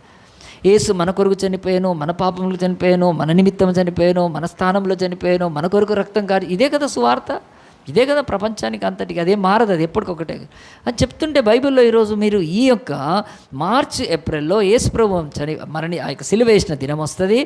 ప్రపంచ ప్రజలందరూ కూడా క్రైస్తవులు ఒక లెంట్ అని, అది ఆచారం, అది మనం ఆచరించనక్కర్లేదు, అది ఒక ఆచారం. ఎందుకనంటే ఈ లెంట్ డేస్లో పూలు పెట్టుకోరు, మాంసం తినరు, సినిమాలు చూడరు, ఆ తర్వాత ఎక్కువసేపు ప్రార్థనని మందిరానికి వెళ్తూ ఉంటారు. ఆ తర్వాత వాళ్ళు అది ఒక సీజనల్గా. ఈరోజు మాల వేసుకున్నవాడు కూడా, దీక్ష పూనినవాడు కూడా అట్నే చేస్తాడు. ఆ దినాలలో చల్లనీళ్ళతో స్నానం చేసుకొని కదా, మాంసం తినకుండా తాగిడు అన్నీ బంద్ చేసి ఈ రంజాన్లో ఏం చేస్తారు వీళ్ళు కూడా, పొద్దున్నే లేచి ఫుల్గా తినేసి, ఇంత కూడా ఇది లేకుండా బాగా తినేసి ఉపవాసం మొదలు పెడతారు. దేవా, నాకు సూర్యుడు మిట్ట మధ్యాహ్నం చీకటి అయిపోద్ది నాకైతే. ఫుల్గా తినేసి రాత్రికి మళ్ళీ సాయంత్రం అయ్యే వరకు మళ్ళీ అదేదో వినిపిస్తుంది, హలీం తింటూ ఉపవాసాన్ని ముగిస్తారు. స్ట్రాంగ్ ఫుడ్ మళ్ళీ తెల్లారి వరకు ఉంటుంది. సో ఆ పిచ్చి వెర్రి దిక్కుమాలిన ఉపవాసం ఏదో ఇస్లాంకే తెలవాలి నాకు. నేను ఇస్లాం ప్రజల కొరకు ఎంతో ప్రేమించి వాళ్ళ కొరకు కన్నీటి ప్రార్థన చేస్తే ఒక 5 కుటుంబాలు మన చర్చికి వచ్చాయండి. ఇప్పుడు రావట్లేదు కూడా, అతియా కూడా వెళ్ళిపోయింది వాళ్ళ ఫ్యామిలీ, నో ప్రాబ్లం అండి. ముస్లిమ్స్ కూడా ఈరోజు ఆ 40 days గడిపితే వేరే వేరే మతాలు, క్రైస్తవులకు అట్లా లేదు, గుర్తుపెట్టుకోండి. లెంట్ డే అని చెప్పి, భస్మ బుధవారం అని చెప్పి యేసుక్రీస్తు యొక్క ఆఖరి వారానికి ముందు 40 రోజులు ఈ ఆచారం ఆర్జించి, ముఖ్యంగా ఈ యొక్క వాళ్ళని నేను డైరెక్ట్ అంటాను, ఏం బాధపడద్దు, దిక్కుమాలిన క్రైస్తవులు, ఆచార క్రైస్తవులు ఈ 40 దినాలు ఏం చేస్తారంటే బాగా మందిరానికి వెళ్తారు, ప్రార్థన చేస్తారు, పాటలు పాడతారు, సిలువ అంటారు, మటన్ తినరు, పెళ్ళిళ్ళు చేసుకోరు కదండి, ఆ తర్వాత సినిమాలు చూడరు, సీరియళ్ళు చూడరు, చాలా మటుకు కంట్రోల్ అవుతారు. నేనంతా ఇది లెంట్ అయిపోయిన తర్వాత ఏమిటి అంటే వాళ్ళు చెప్తారు అవన్నీ కవర్ చేస్తారు మళ్ళీ, ఏ సినిమాలు చూడలో అవి అంటే ఇలాగున్న దేవుణ్ణి సీజనల్గా చేసేది కనుక నేను ఆచారం మన చర్చిలోకి రానివ్వాలి, అవసరం లేదు. అట్లా దేవుణ్ణి ఒకసారి వెంబడిస్తే అది జీవితకాలం అండి, అంతే. అలాగున చచ్చి మరణించని వెళ్ళిపోవాలి తప్ప వెనక్కి తిరిగేది లేదు. ఆ పిలుపు దేవుడు పిలిచాడు, సీజనల్గా కాదు. కనుక మనలాంటి చర్చెస్, స్పిరిచువల్ చర్చెస్ ఈ లోక మత ఆచారాలను లెంట్ డేస్ని అస్సలు ఆచరించు. మొన్న ఇక్కడ 6 రోజులు ప్రార్థన పెట్టి 7 రోజులు పెట్టామండి. ప్రతి సాయంత్రం వచ్చి 6 గంటలు కదండి ఇక్కడ ప్రార్థన చేశారండి. ఆల్ డేస్ ఒక్కొక్కరు 1-2 hours తీసుకుంటే దేశం కొరకు. మరి చాలామంది ఎందుకు రాలేదు? అదే లెంట్ అంటే ఫుల్గా వచ్చేస్తారు. నాకు తెలిసిన పాస్టర్ ఒక హైదనగర్లో ఉన్నాడు, ఆయన అడిగాడు, ఏంది బ్రదర్ మేము లెంట్ అంటే, లేదు బ్రదర్ లెంట్ పెట్టాలి, లెంట్ పెట్టకపోతే మళ్ళీ మా చర్చిలో వేరే లెంట్ దగ్గరికి వెళ్తారు, అయితే నువ్వేం చేసావని చెప్తే, నేను ఆశీర్వాద కూడికలండి ప్రతిరోజు ఒక ఇంట్లో పెడతాడంట, ఆ సావండి అన్నాను నేను. అది ఏంటంటే మళ్ళీ ద్వంద్వంగా ఉండద్దు, పెడితే పెట్టుకోండి, సావండి, పెట్టకపోతే పెట్టకూడదు. బైబుల్ చెప్తుంది సీజనల్ కాదు. యేసు ప్రభుదే ఒక్కసారి ఆయన నమ్ముకున్నాక ఇంకేం తిరిగేది లేదు, పోతే ప్రాణం పోయినా అంతే అంటే వెళ్ళిపోతాం, మహిమలోకి వెళ్ళిపోతాం మనం. కనుక బైబిల్ చెప్తుంది మనలాంటి చర్చలు ఆచరించకపోయినా ఒకటి మాత్రం, క్రీస్తు మరణం ఏంటో తెలుసుకోవాలి. అది ఈ టైంలో మనం ధ్యానించాలి. సంవత్సరం అంతా చెప్తాను, కానీ ఈ టైం ఇంకెక్కువగా మనకు రాబోయే గుడ్ ఫ్రైడే అంటే యేసు సిలువ వేసిన దినం, అది యథార్థం, అది నిజం, అది కల్పితం కాదు. 15th August ఎట్లా స్వాతంత్రం వచ్చిందో అది కూడా భూమి మీద జరిగింది, అది కల్పితం కాదు. కనుక ఆ సిలువ మరణ దినానికి వచ్చే ముందు మనం సిలువ గురించి, ఆయన మరణం గురించి నేర్చుకుంటే ఒకటే ప్రశ్న, యేసు తండ్రి కొరకు చనిపోయాడా, మన కొరకు చనిపోయాడా? చెప్పాలి మీరు. యేసు తండ్రి కొరకు చనిపోయాడా, మన కొరకు చనిపోయాడా? దీనికి జవాబు నేను చెప్పేస్తాను కొద్ది నిమిషాల్లో. మీరు ఆలోచించండి. ఇప్పటి నుంచి మీ యొక్క వాక్య విషయ దృక్పథంలో మీకు ఇంకా మంచి అవగాహన కలుగుతుంది. ఇది నమ్మితే దేవుని సన్నిధిలో మీరు ముందుకు వెళ్ళచ్చు. జనవరిలో ఒక దేశంలో భయంకరమైన రాయిట్స్, అంటే రాయిట్స్ అనటానికి లేదవి, తిరుగుబాటు జరిగింది. మనకు తెలంగాణ ఉద్యమంలో మీరు ఎంతమంది పాల్గొన్నారండి? నేను పాల్గొన్నానా? లేదు, నేను పాల్గొనలేదులేండి. నేనేం ట్యాంక్ బండికి పోలేదు, నేనేమి ఉస్మానియా అదే. మీరందరూ తెలంగాణ ఉద్యమంలో పాల్గొని ఉన్నారా? జై తెలంగాణ అన్నారా లేదా? ఒకసారి అనే ఉంటారు. తెలంగాణ నవ్వుతుంది చూడు గిరిజా కదండి, మంచి కనుక మంచిదండి. కనుక ఎవరి దేశం గురించి వాళ్ళు తప్పేముందండి, మనకు తెలంగాణ రావాలని పోరాడారు. కానీ అట్లా ఉద్యమాలు ప్రపంచం అంతటా వస్తే ఒక దేశంలో పెద్ద ఉద్యమం రేగింది. ఆ ఉద్యమంలో కొంతమంది దాన్ని ఏం చేశారంటే ఎక్కువగా హైలైట్ చేస్తుంటే ఒక యవనస్తుడు ఆ ఉద్యమంలో పాల్గొన్నందుకు అతన్ని పట్టుకున్నారండి.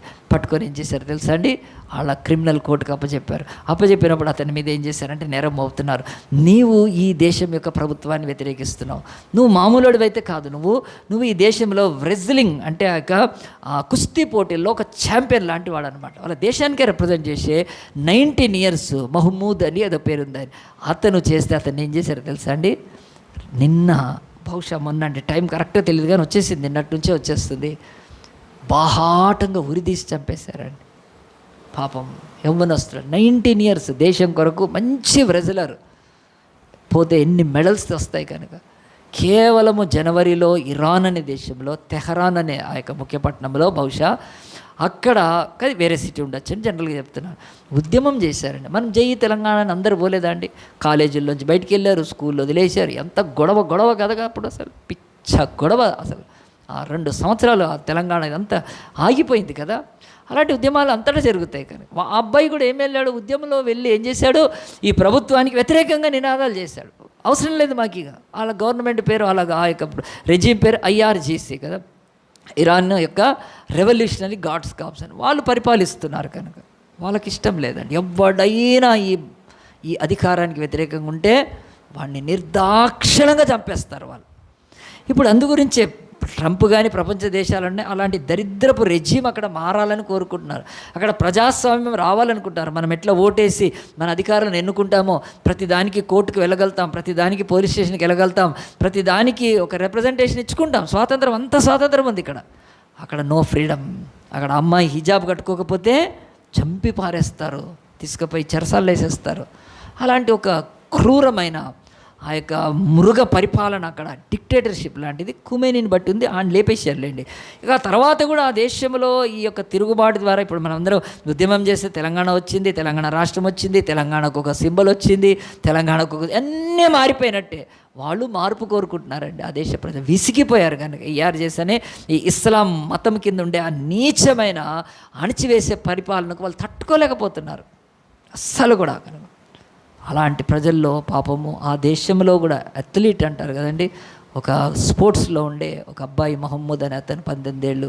ఆ రోజు వెళ్తే అతను ఏం పెట్టారు తెలుసా అండి, అతని మీద కేసు, అతని మీద అది ఫోటో పెట్టండి అండి, ఆ యొక్క కూర్చోబెట్టారు కదా వాళ్ళ ఆ యొక్క కోర్టులో కూర్చోబెట్టారు. ప్రపంచంలో అది లైవ్ కూడా కొద్దిసేపు ఇవ్వలేదు కానీ ఆ ఫోటో పెట్టండి ఆయన ముగ్గురు వీళ్ళు కూర్చో, మధ్యలో అబ్బాయి అండి, మధ్యలో అతడు మాట్లాడింది అతడు వాళ్ళకి నచ్చలేదు కనుక కూర్చోబెట్టి వాళ్ళ కోర్టులో అడగాడు, ముల్లా కూర్చుంటాడు ఇతనంట 2 పోలీసు వాళ్ళని చంపేశాడంట. ఒక దేశంలో స్పోర్ట్స్ ఆడే అతన్ని చంపుతాడంటే ఎవరినైనా అసలు అట్లా? అది గొడవల్లో ఏదన్నా తగిలేటి నుంచి అంటే పెద్ద గొడవలు జరుగుతున్నప్పుడు ఏదో ఒక వచ్చి బుల్లెట్ తగలచ్చు, ఇంకేదైనా తగలచ్చు, కానీ ఎవరు చంపుకోరండి. వాళ్ళు పోలీసు వాళ్ళు ముందుకు వస్తూ ఉంటారు, వీళ్ళు వెనక్కి వెళ్ళిపోతూ ఉంటారు, మళ్ళీ ముందుకు వస్తారు. ఈ యొక్క యాజిటేషన్స్లో అంతే జరిగేది తప్ప వాళ్ళు తీసుకుపోయి ఎవరిని చంపరు కదండి. ఇంకా గవర్నమెంటే 32,000 మందిని చంపేసేసింది. కానీ అందు గురించే ఇరాన్ కానీ ఈరోజు అమెరికా ఆపట్లేదు యుద్ధం. ఎందుకంటే అసలు అందరిని వదిలిపెట్టిన ఆ ప్రజలనైనా మనం రక్షించాలి, వాళ్ళు అణిచివేదపడ్డారు ఎంతకాలం నుంచి. సో అబ్బాయి అంట 2 పోలీసు వాళ్ళని చంపాడంటే అండి. చక్కగా బాహాటంగా ఉరిదీశారు. ఆ పక్క 2 పిల్లలను కూడా తీసేశారు. సో ఎందుకు నేను చెప్తానంటే ఈ మహమ్మద్ అనే అతను ఇప్పుడు చనిపోయాడు. అతడు ఎవరి కొరకు చనిపోయాడు? తన దేశం కొరకు అసలు దేశానికే వ్యతిరేకం ఉంటే దేశానికి ఎట్లా చచ్చిపోయిన అవుతాడు? తన కుటుంబానికి కొరకు చనిపోయాడా? తన కుటుంబం ఏం చేసిందని? తన కుటుంబం ఏం చేయలేదు. వాళ్ళు పాపం ఇరాన్లో ఉండక ముస్లిమ్స్ అంతే.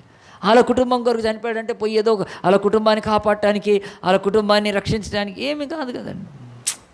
ఇప్పుడు తన కుటుంబానికి చనిపోయాడా లేకపోతే తన దేశం కొరకు చనిపోయాడా? ప్రశ్న మనకందరికీ తెలుస్తుంది. ఇట్లా ఆలోచిస్తేనే యేసుక్రీస్తు మరణం ఎందుకో తెలుస్తుంది. రోమీలకు రాసిన పత్రిక 3వ అధ్యాయం తీయండి. ఈ మాట చూసి మనం ప్రార్థన చేసుకుందాం. రోమీలకు రాసిన పత్రిక యేసు ఎవరి కొరకు చనిపోయాడు అనేది దేవుడి వాక్యం బహు స్పష్టంగా ఉంచుడండి. యేసు ప్రభు శిలువ ఇప్పుడు ఆ యొక్క స్క్రీన్ మీద ఉంటుండగా మనందరం కూడా చూద్దాం. చూడండి, యేసు యొక్క మరణం భూమికి ఆకాశానికి ఆయన వేలాడుతూ భయంకరంగా ఆయనని ఈరోజు చంపేశారు కదా.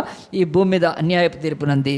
రోమీలకు రాసిన పత్రిక 3వ అధ్యాయంలో 25లో ఉంటుంది. యేసు ఎవరి కొరకు చనిపోయాడు?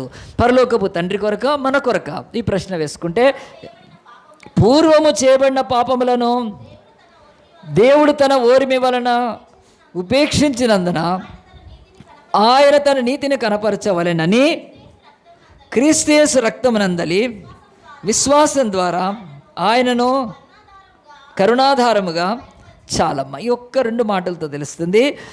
దేవుడంట మన మనుషులందరూ చేసిన పాపాన్ని ఓరిమలను ఉపేక్షించాడు, కానీ ఆయన తన నీతిని కనపరచాలని క్రీస్తు యేసు రక్తాన్ని చిందించేసి ఆయన నామములో కరుణాధారంగా ఆయన తయారు చేశాడు.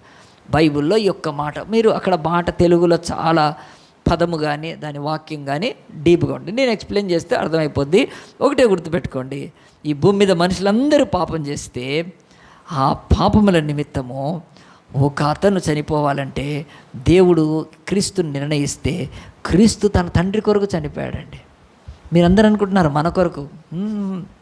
మన కొరకు కాదు. ఫస్ట్ ఆయన తండ్రి కొరకు చనిపోయాడు. ఎందుకంటే ఈ భూమి మీద పాపాలు చేస్తుంటే దేవుడు చాలా కాలం ఓర్చుకున్నాడంట. ఆయన ఎందుకు ఓర్చుకున్నాడు?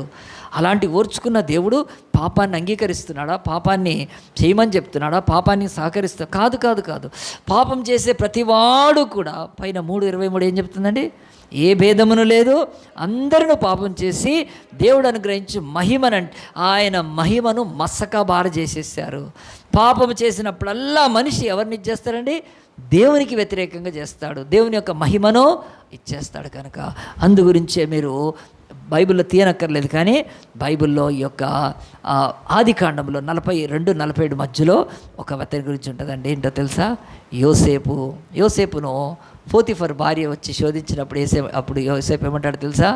నేనింతటి పాపమును నా ఎలాగ దేవుడి ఎదుట, అంటే ప్రతిసారి పాపం చేసినప్పుడు అతను ఏమన్నాడంటే, యోసేపు నేను పాపం చేస్తున్నప్పుడు నీ భర్తకు వ్యతిరేకంగా కాదు, అంటే ఆమె కూడా స్త్రీ, చెడ్డ స్త్రీ కనుక కదండి, నా కుటుంబానికి వ్యతిరేకంగా కాదు, నా యొక్క పరిశుద్ధతకు వ్యతిరేకంగా, నీతికి కాదు, పెళ్ళికి కాదు, వివాహానికి కాదు, దేవునికి వ్యతిరేకంగా నేను ఇంత పాపాన్ని ఎట్లా ఒడిగట్టుకుంటానన్నాడు. అది యోసేపుకు మంచిగా అర్థమైంది కనుక దేవుడు చెప్తున్నాడు, పాపం చేసినప్పుడల్లా దేవుడి మహిమ మసక బారిపోతుంటే, అది మాడుగెడుతుంటే దేవుడు అన్నాడు, నా కుమారుణ్ణి లోకానికి ఇస్తాను, అతడు ప్రాణం పెడతాడు, నా కొరకు చనిపోతాడు, ఆయన యొక్క మరణములో నేను పాపానికి పరిహారం చేసి నేను మహిమగల దేవుణ్ణని బయలుపరుచుకుంటాను లోకంలో. అది ఎట్లా తెలుసా?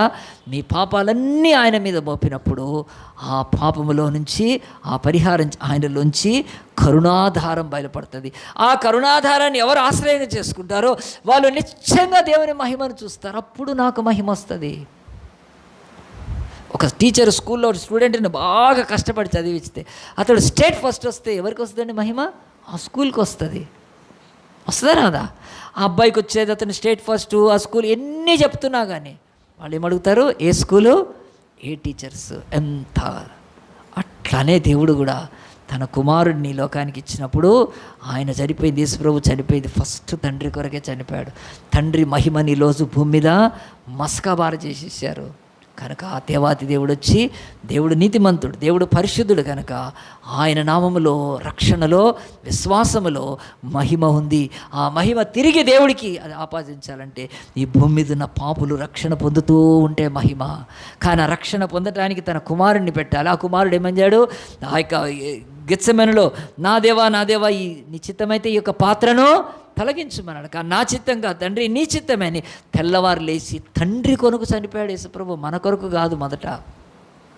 అయితే దేవుడు ఏం చేస్తున్నాడు? ఆయన తండ్రి కొరకు చనిపోయినప్పుడు ఆయనను కరుణాధారంగా బయలుపరిచి ఆ యొక్క కరుణాధారాన్ని మనకు ఫౌండేషన్ ఆఫ్ సాల్వేషన్గా చేశాడు. మన రక్షణ పునాదిగా దాన్ని చేశాడు. యేసు మొదట తండ్రి కొరకే చనిపోయాడు. ప్రియదేవుని బిడ్డలారా, ఇప్పుడు మనం వెనక్కి వెళ్తే నాబోతు ఎవరి కొరకు చనిపోయాడంటే, నాబోతు దేవుడి కొరకే చనిపోయాడు. ఎందుకు? దేవుడి వాక్యములో ఉంది. అంతే, దేవుడి వాక్యం కొరకే చనిపోయాడు. దేవుడి ధర్మశాస్త్రంలో ఉన్నట్టు పితరార్జితాన్ని ఎవ్వరికి ఇవ్వకూడదు అని ఉంది. అది ఏమైనా దాని కొరకే. నాబోతు ఎవ్వరి కొరకు చావలేదండి, తన కొరకు చావలేదు, రాజు కొరకు చావలేదు. దేవుడి యొక్క మహిమ కలిగిన ఆయన యొక్క చట్టము, ధర్మశాస్త్రం కొరకు చనిపోయాడు. యోహాన్ ఎందుకు చనిపోయాడు? యోహాన్ తన కొరకు చనిపోయాడా? అబ్బో పెద్ద మార్టేరండి కదా. ఇప్పుడు మన ప్రవీణ్ పగడాల గారు చనిపోయారు కదని చంపేసేసారు ఆయన కూడా. ప్రవీణ్ పగడాల ఎవరి కొరకు చనిపోయాడంటే కదా, ఆయన ఆంధ్రప్రదేశ్ కొరకు చనిపోయాడు, లేకపోతే ఇవన్నీ ఎన్నో చెప్పొచ్చు మనం. కాదు. అట్లానే యోహాను హేరోదు కొరకు చావలేదు కదండి, వాడికి అడ్డం కూడా. యోహాను తన సేవకు పరిచర్య కొరకు చావలేదండి. ఆయన యోహాను దేవుడి కొరకు చనిపోయాడు. ఎందుకో తెలుసా? దేవుడి వాక్కు ఈరోజు ఎవడైనా సరే ఒక భార్యను కలిగి ఉన్నప్పుడు అధర్మంగా అక్రమ సంబంధం పెట్టుకొని అతడు దేవుడి నీతిని హేరోదు రాజు అవమానపరిస్తే ఆయన దేవుడి కొరకు. సో బైబిల్లో యేసు ఎందుకు చనిపోయాడంటే, బైబిల్లో ఎవరి కొరకు యేసు ఎందుకు కాదు, ఎవరి కొరకు చనిపోయాడంటే, హూమ్ ఫర్ జీసస్ డై అంటే it's for the father in the heaven, then that death has become the foundation of our salvation. కనుక మనందరికీ దేవుడు ఇక్కడ ఏం చెప్తున్నాడంటే, ఈ భూమి మీద ఆయన అంటున్నాడు, నీకు రక్షణ వల్ల ఏం కలుగుతుంది తెలుసా అండి? మహిమ. ఆ మహిమ ఎవరికి వస్తుంది? దేవుడికి కలుగుతుంది. ఒకతను ఒక ఆఫీస్లో పనిచేస్తూ ఉంటే అతడు కొన్ని రోజులు ఆఫీస్కి వెళ్ళలేదు. 10 రోజులు అయిపోయింది, 15 రోజులు అయిపోయింది. ఏంటంటే లీవ్ పెట్టాడని. ఆ తర్వాత లీవ్ నుంచి వచ్చాడు, ఆఫీస్లో జాయిన్ అయ్యాడు. ఆయన గురించి ఆ సెక్షన్ వాళ్ళు మాట్లాడుకున్నారు. ఒక వారం రోజుల్లో పక్క సెక్షన్కి వెళ్ళిపోయింది. ఆ తర్వాత మొత్తం ఆఫీస్ అంతా వెళ్ళిపోయింది. ఏంటో తెలుసా? ఏదో జరిగింది ఇతనికి అని చెప్పి ఆశ్చర్యపోయారు. ఎందుకంటే అతడు ఆఫీసులో లంచాలు తీసుకునే దగ్గర నుంచి, తాగే దగ్గర నుంచి చెడ్డ బ్రతుకుతుంటే దేవుడు అతన్ని దర్శించినప్పుడు ఒక 10 రోజులు ఏదో మీటింగ్స్కి వెళ్ళాడండి. అక్కడ రక్షణ పొందాడు, బాప్తిజం తీసుకున్నాడు, ఆఫీస్లో జాయిన్ అయ్యాడు. జాయిన్ అయ్యి కూర్చుంటే జస్ట్ సాయంత్రం కాగానే సిగరెట్ తాగుదాం, మందు తాగుదాం, నేను రానంటున్నాడు. వాళ్ళు ఫస్ట్లో అనుకున్నారు ఏం బాగాలేదా నీకు అన్నారు. మంచిగానే ఉందన్నాడు. వారం రోజుల తర్వాత ఆఫీస్ లంచాలు తీసుకోవట్లేదు. ఆఫీస్లో వాళ్ళందరికీ డౌట్ వచ్చేసిందండి. ఏమైంది అంటే సాక్ష్యం చెప్తుంది, నేను పాపిని, నా కొరకు ప్రభు మరణించాడు, చనిపోయాడు, లేచి నేను నమ్ముకున్నాను బాప్తి. క్రిస్టియన్, అవును నేను క్రిస్టియన్ అని చెప్పి ఆ యొక్క సెక్షన్లోంచి పక్క సెక్షన్లోకి వెళ్ళిందండి. వాళ్ళు కూడా ఇంత మారతారు, అవును మారారు. అది ఆ తర్వాత ఆఫీస్ అంతా లాగున మొత్తం వాళ్ళ సెక్రటరీ అంతా, ఎందుకంటే ఒక్క వ్యక్తి మారినప్పుడు దేవునికి మహిమ వస్తుంది కనుక కుమారుడైన యేసుక్రీస్తు ఎందుకు సిలువలో చనిపోయాడంటే పాపమన్న వచ్చు జీతం మరణము, అది దేవుని యొక్క సన్నిధిలో ఏ భేదం లేదు, అందరి దేవుని మహిమను ఇచ్చేస్తుంటే ఆ పరలోకపు తండ్రి నా మహిమని ఎవరు భూమి మీద తిరిగి కనపరుస్తారంటే ఆ కుమారుడు నేను కనపరుస్తాను తండ్రి అని లేచి వచ్చి భూమి మీద సిలువలో మరణించి ప్రాణం పెట్టినందుకు ఇప్పుడు తిరిగి ఏమవుతుందండి, మహిమ మనుషులకు వస్తుంది. మనుషులకి రక్షింపబడిన ప్రతి మనిషికి రక్షణ. ఆ మహిమను మొదట యేసుప్రభు ఏం చేశాడు తెలుసా అండి, తన శిష్యులకు చూపించాడు. చెప్పాడు కూడా, తండ్రి నువ్వు నాకే మహిమని ఇచ్చితివో నేను ఇదిగో నీ శిష్యులకు ఇస్తున్నాను, వారితో ఉండు అని చెప్పినప్పుడు వాళ్ళు ఎన్ని అద్భుతాలు చేసేసారండి. సో ఈ రోజు వరకు కూడా యేసు ఎవరి కొరకు చనిపోయాడండి, ఫస్ట్ తండ్రి కొరకే. ఆ మహిమను భూమి మీదకి తీసుకొచ్చాడు. ఆ మహిమను నువ్వు అంగీకరిస్తే నువ్వు ఎరుకలైనా, మాదిగైనా, రెడ్డి అయినా, కమ్మ అయినా, చౌదరి అయినా, అమెరికా వాడైనా, ఆఫ్రికా, ఎవ్వరికి అందరికీ మహిమ పోయింది. ఆ మహిమను తీసుకొని తిరిగి స్థాపించడానికి యేసు నీ కొరకు నా కొరకు కాదు, మొదట తండ్రి కొరకు చనిపోయాడు.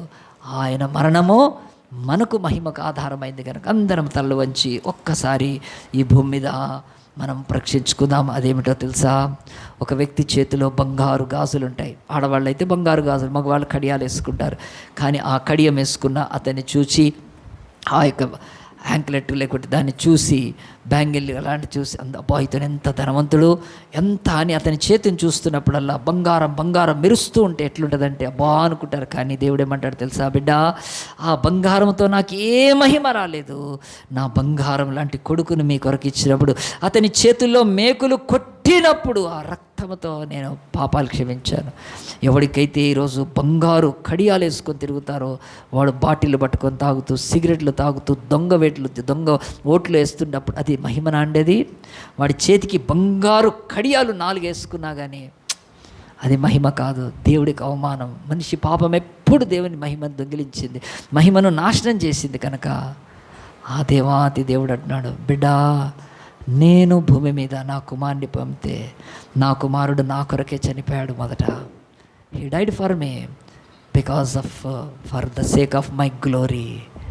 కనుక ఆయన తన చేతుల్లో రక్తము కారుతుండగా, ఏ దొంగ అయితే తన చేతులకు బంగారు కడియాలు వేసుకొని కూడా బతుకుతున్నాడో, చేతికి ఉంగరాలు 5,000 ఉంగరాలు పెట్టి బతుకుతున్నారే, ఆ బంగారము కాదు, నీ బతుకులో పాపము శాపము ఉంది, అది చీకటి. అది దేవుడి మహిమను నాశనం చేసేసావని దేవుడు అంటాడు. సిలువ వైపు చూడు, నా కుమారుడి చేతికి ఆ యొక్క బంగారం లేదు, నా కుమారుడి చేతిలో మేకులు కొట్టబడ్డాయి, నీ పాపము కొరకే ఆ రక్తం కారుస్తున్నాడు, నమ్ము నువ్వు నీకు మహిమనిస్తాను. బంగారం లేకపోయినా నిన్ను మనుషులు మహిమపరుస్తారు. ఆ యొక్క సెక్రటరేట్లో ఆఫీసులో ఆ టేబుల్లో కూర్చున్న ఆయన యొక్క పేరు మొత్తం సెక్రటరేట్ అంతా కూడా విస్తరించిపోయిందండి.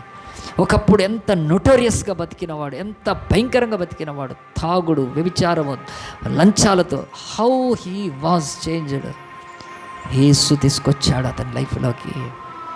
ప్రియదేవుని బిడ్డలారా, ఈ యొక్క సిలువ ధ్యానాలలో బైబిల్లో ఈరోజు మనకు యేసు మరణం పార్ట్ 2గా నేను చెప్తున్నాను కదా. యేసు ఎవరి కొరకు మరణించాడు? He's died for his father, తన తండ్రి కొరకు మరణించాడు. ఆ మరణాన్ని దేవుడు మనకు ఫౌండేషన్ ఆఫ్ సాల్వేషన్గా పెట్టాడు. కనుక నీవు కూడా యేసుక్రీస్తు నమ్మితే నీకు తిరిగి మహిమ వస్తుంది. ఆయన మరణంలోనికి తీసి చూస్తే, దేవా రాజ కిరీటాలు పెట్టుకోవాల్సిన నీ యొక్క వజ్ర కిరీటాలు పెట్టుకోవాల్సిన, బంగారు కిరీటాలు పెట్టుకోవాల్సిన నీ తల మీద ముళ్ళ కిరీటం ఎందుకుంది అంటే, మహిమ పోయి శాపం వచ్చింది మనిషికి. ఆ శాపాన్ని తీసివేసి తిరిగి మహిమతో నింపటానికి ఆ కుమారుడు తండ్రి కొరకు చనిపోతున్నాడు. ఎంత మంచి శిలువ యాగాన్ని దేవుడు మనం అందించాడు. ఈ లోకంలో ఏ దేవుడు ఏ దేవత ఎక్కారని శిలువ వాళ్ళు ఊరేగిస్తూ ఉంటారు. గాడిదల మీద, పశువుల మీద, రథాల మీద, ఆ తర్వాత వీటి మీద ఊరేగుతున్న దేవుళ్ళే భుజాల మీద, పల్లకీల మీద మోస్తుంటారు దేవుళ్ళను. దేవుడు అంటున్నాడు, ఆ దిక్కుమాలిన దేవుడు అనేవాడు ఎవ్వడు మానవుడి కొరకు ఏమీ చేయలేదు. తన కుమారుడైన క్రీస్తు తండ్రి మాటకు లోబడి సిలువలో దేవుడి మహిమను తిరిగి తీసుకొచ్చాడు. ఆ మహిమను దేవుడు తన శిష్యులకు ఇచ్చాడు. ఆ శిష్యులు ఎన్ని అద్భుత ఈ రోజు వరకు భూమి మీద కూడా ఆ మహిమ కొనసాగుతుంది. కనుక నీ కొరకు, నువ్వు కోల్పోయిన మహిమ కొరకు, ఈరోజు మనకు ఆరోగ్యం కోల్పోతే ఒక డాక్టర్ దగ్గరికి వెళ్తే హెల్త్ వస్తే ఎంత మంచిగా అనిపిస్తుంది కదా. ఒక అప్పు ఉంది, దాన్ని కట్టలేకపోతున్నాం, వడ్డీ మాఫ్ అయిపోతే ఎంత మంచిగా అనిపిస్తుంది కదా. కానీ ఎప్పుడైనా ఆలోచించావా, దేవా మహిమ కలిగిన మా బ్రతుకులు ఎంత నీచంగా నాయన బతుకుతుంటే నువ్వు దిగి వచ్చేసయ్యా అని ప్రాణాన్ని పెట్టావు ప్రభా. నేను కూడా మహిమను కోరుకుంటాను ప్రభా. అది మనుషులకు ఉండే, రాజకీయ నాయకులకు ఉండే మహిమ కాదు, స్పోర్ట్స్ స్టార్స్కు ఉండే మహిమ కాదు, ధనవంతులకు ఉండే మహిమ కాదు, అది వెండి వస్తువులు, బంగారాలతో, గృహాలతో, కార్లతో వచ్చే మహిమ కాదు ప్రభా. ఒక మనిషి వ్యక్తిత్వంలోని మహిమ. ఇతడు ఒకప్పుడు పాపి, ఇప్పుడు ఎందుకు పాపం చేయకుండా ఎంత మంచిగా బతుకుతున్నాడు, అది దేవుడికి మహిమ. ఆ మహిమ కొరకే ఈరోజు తండ్రి కొరకే క్రీస్తు చనిపోతే ఆ క్రీస్తుని జీవితంలో ఆహ్వానించు, నీకు మహిమనిస్తాడు. నీకు ఇల్లు, వాకిలి, పిల్లలు, ఉద్యోగము, డబ్బు ఇవైతే సామాన్యమైన వెండవి. బిడ్డ, నా మహిమను నీకు ఇస్తాను, స్వీకరించు. కానీ అది సిలువలోనే సాధ్యము. ఆ క్రీస్తు ఎంతగా తన ప్రాణాన్ని ధారపోస్తాడు, ఎంతగా తండ్రికి విధేయత చూపించాడు. 39 తరగతి దెబ్బలు కొడుతున్నాడు, లేచి అక్కడి నుంచి వెళ్ళిపోలేదు. తండ్రికి విధేయుడై తండ్రి కొరకు ప్రాణం పెడుతున్నాడు. మా తండ్రి, నువ్వు మనుషులను ప్రేమిస్తే వాళ్ళు ఎంత చెడిపోయారేసారు తండ్రి, వారిని ఎద్దకు తీసుకొస్తానని తండ్రి కొరకే సిలువెక్కి మరణించిన యేసును మనం స్వీకరించామా? మన పరలోక తండ్రి కొరకు మనం కూడా నాబోతులాగా వాక్యం కొరకు నిలబడుతున్నామా? యోహానులాగా మనం కూడా దేవుని యొక్క పవిత్ర పరిశుద్ధతకు నిలబడుతున్నామా? అదే కదా దేవుడు ఈ లోకానికి వచ్చి ప్రాణం పెట్టి, అదే కదా నీ యొక్క బ్రతుకులో క్రైస్తవ సాక్ష్యము.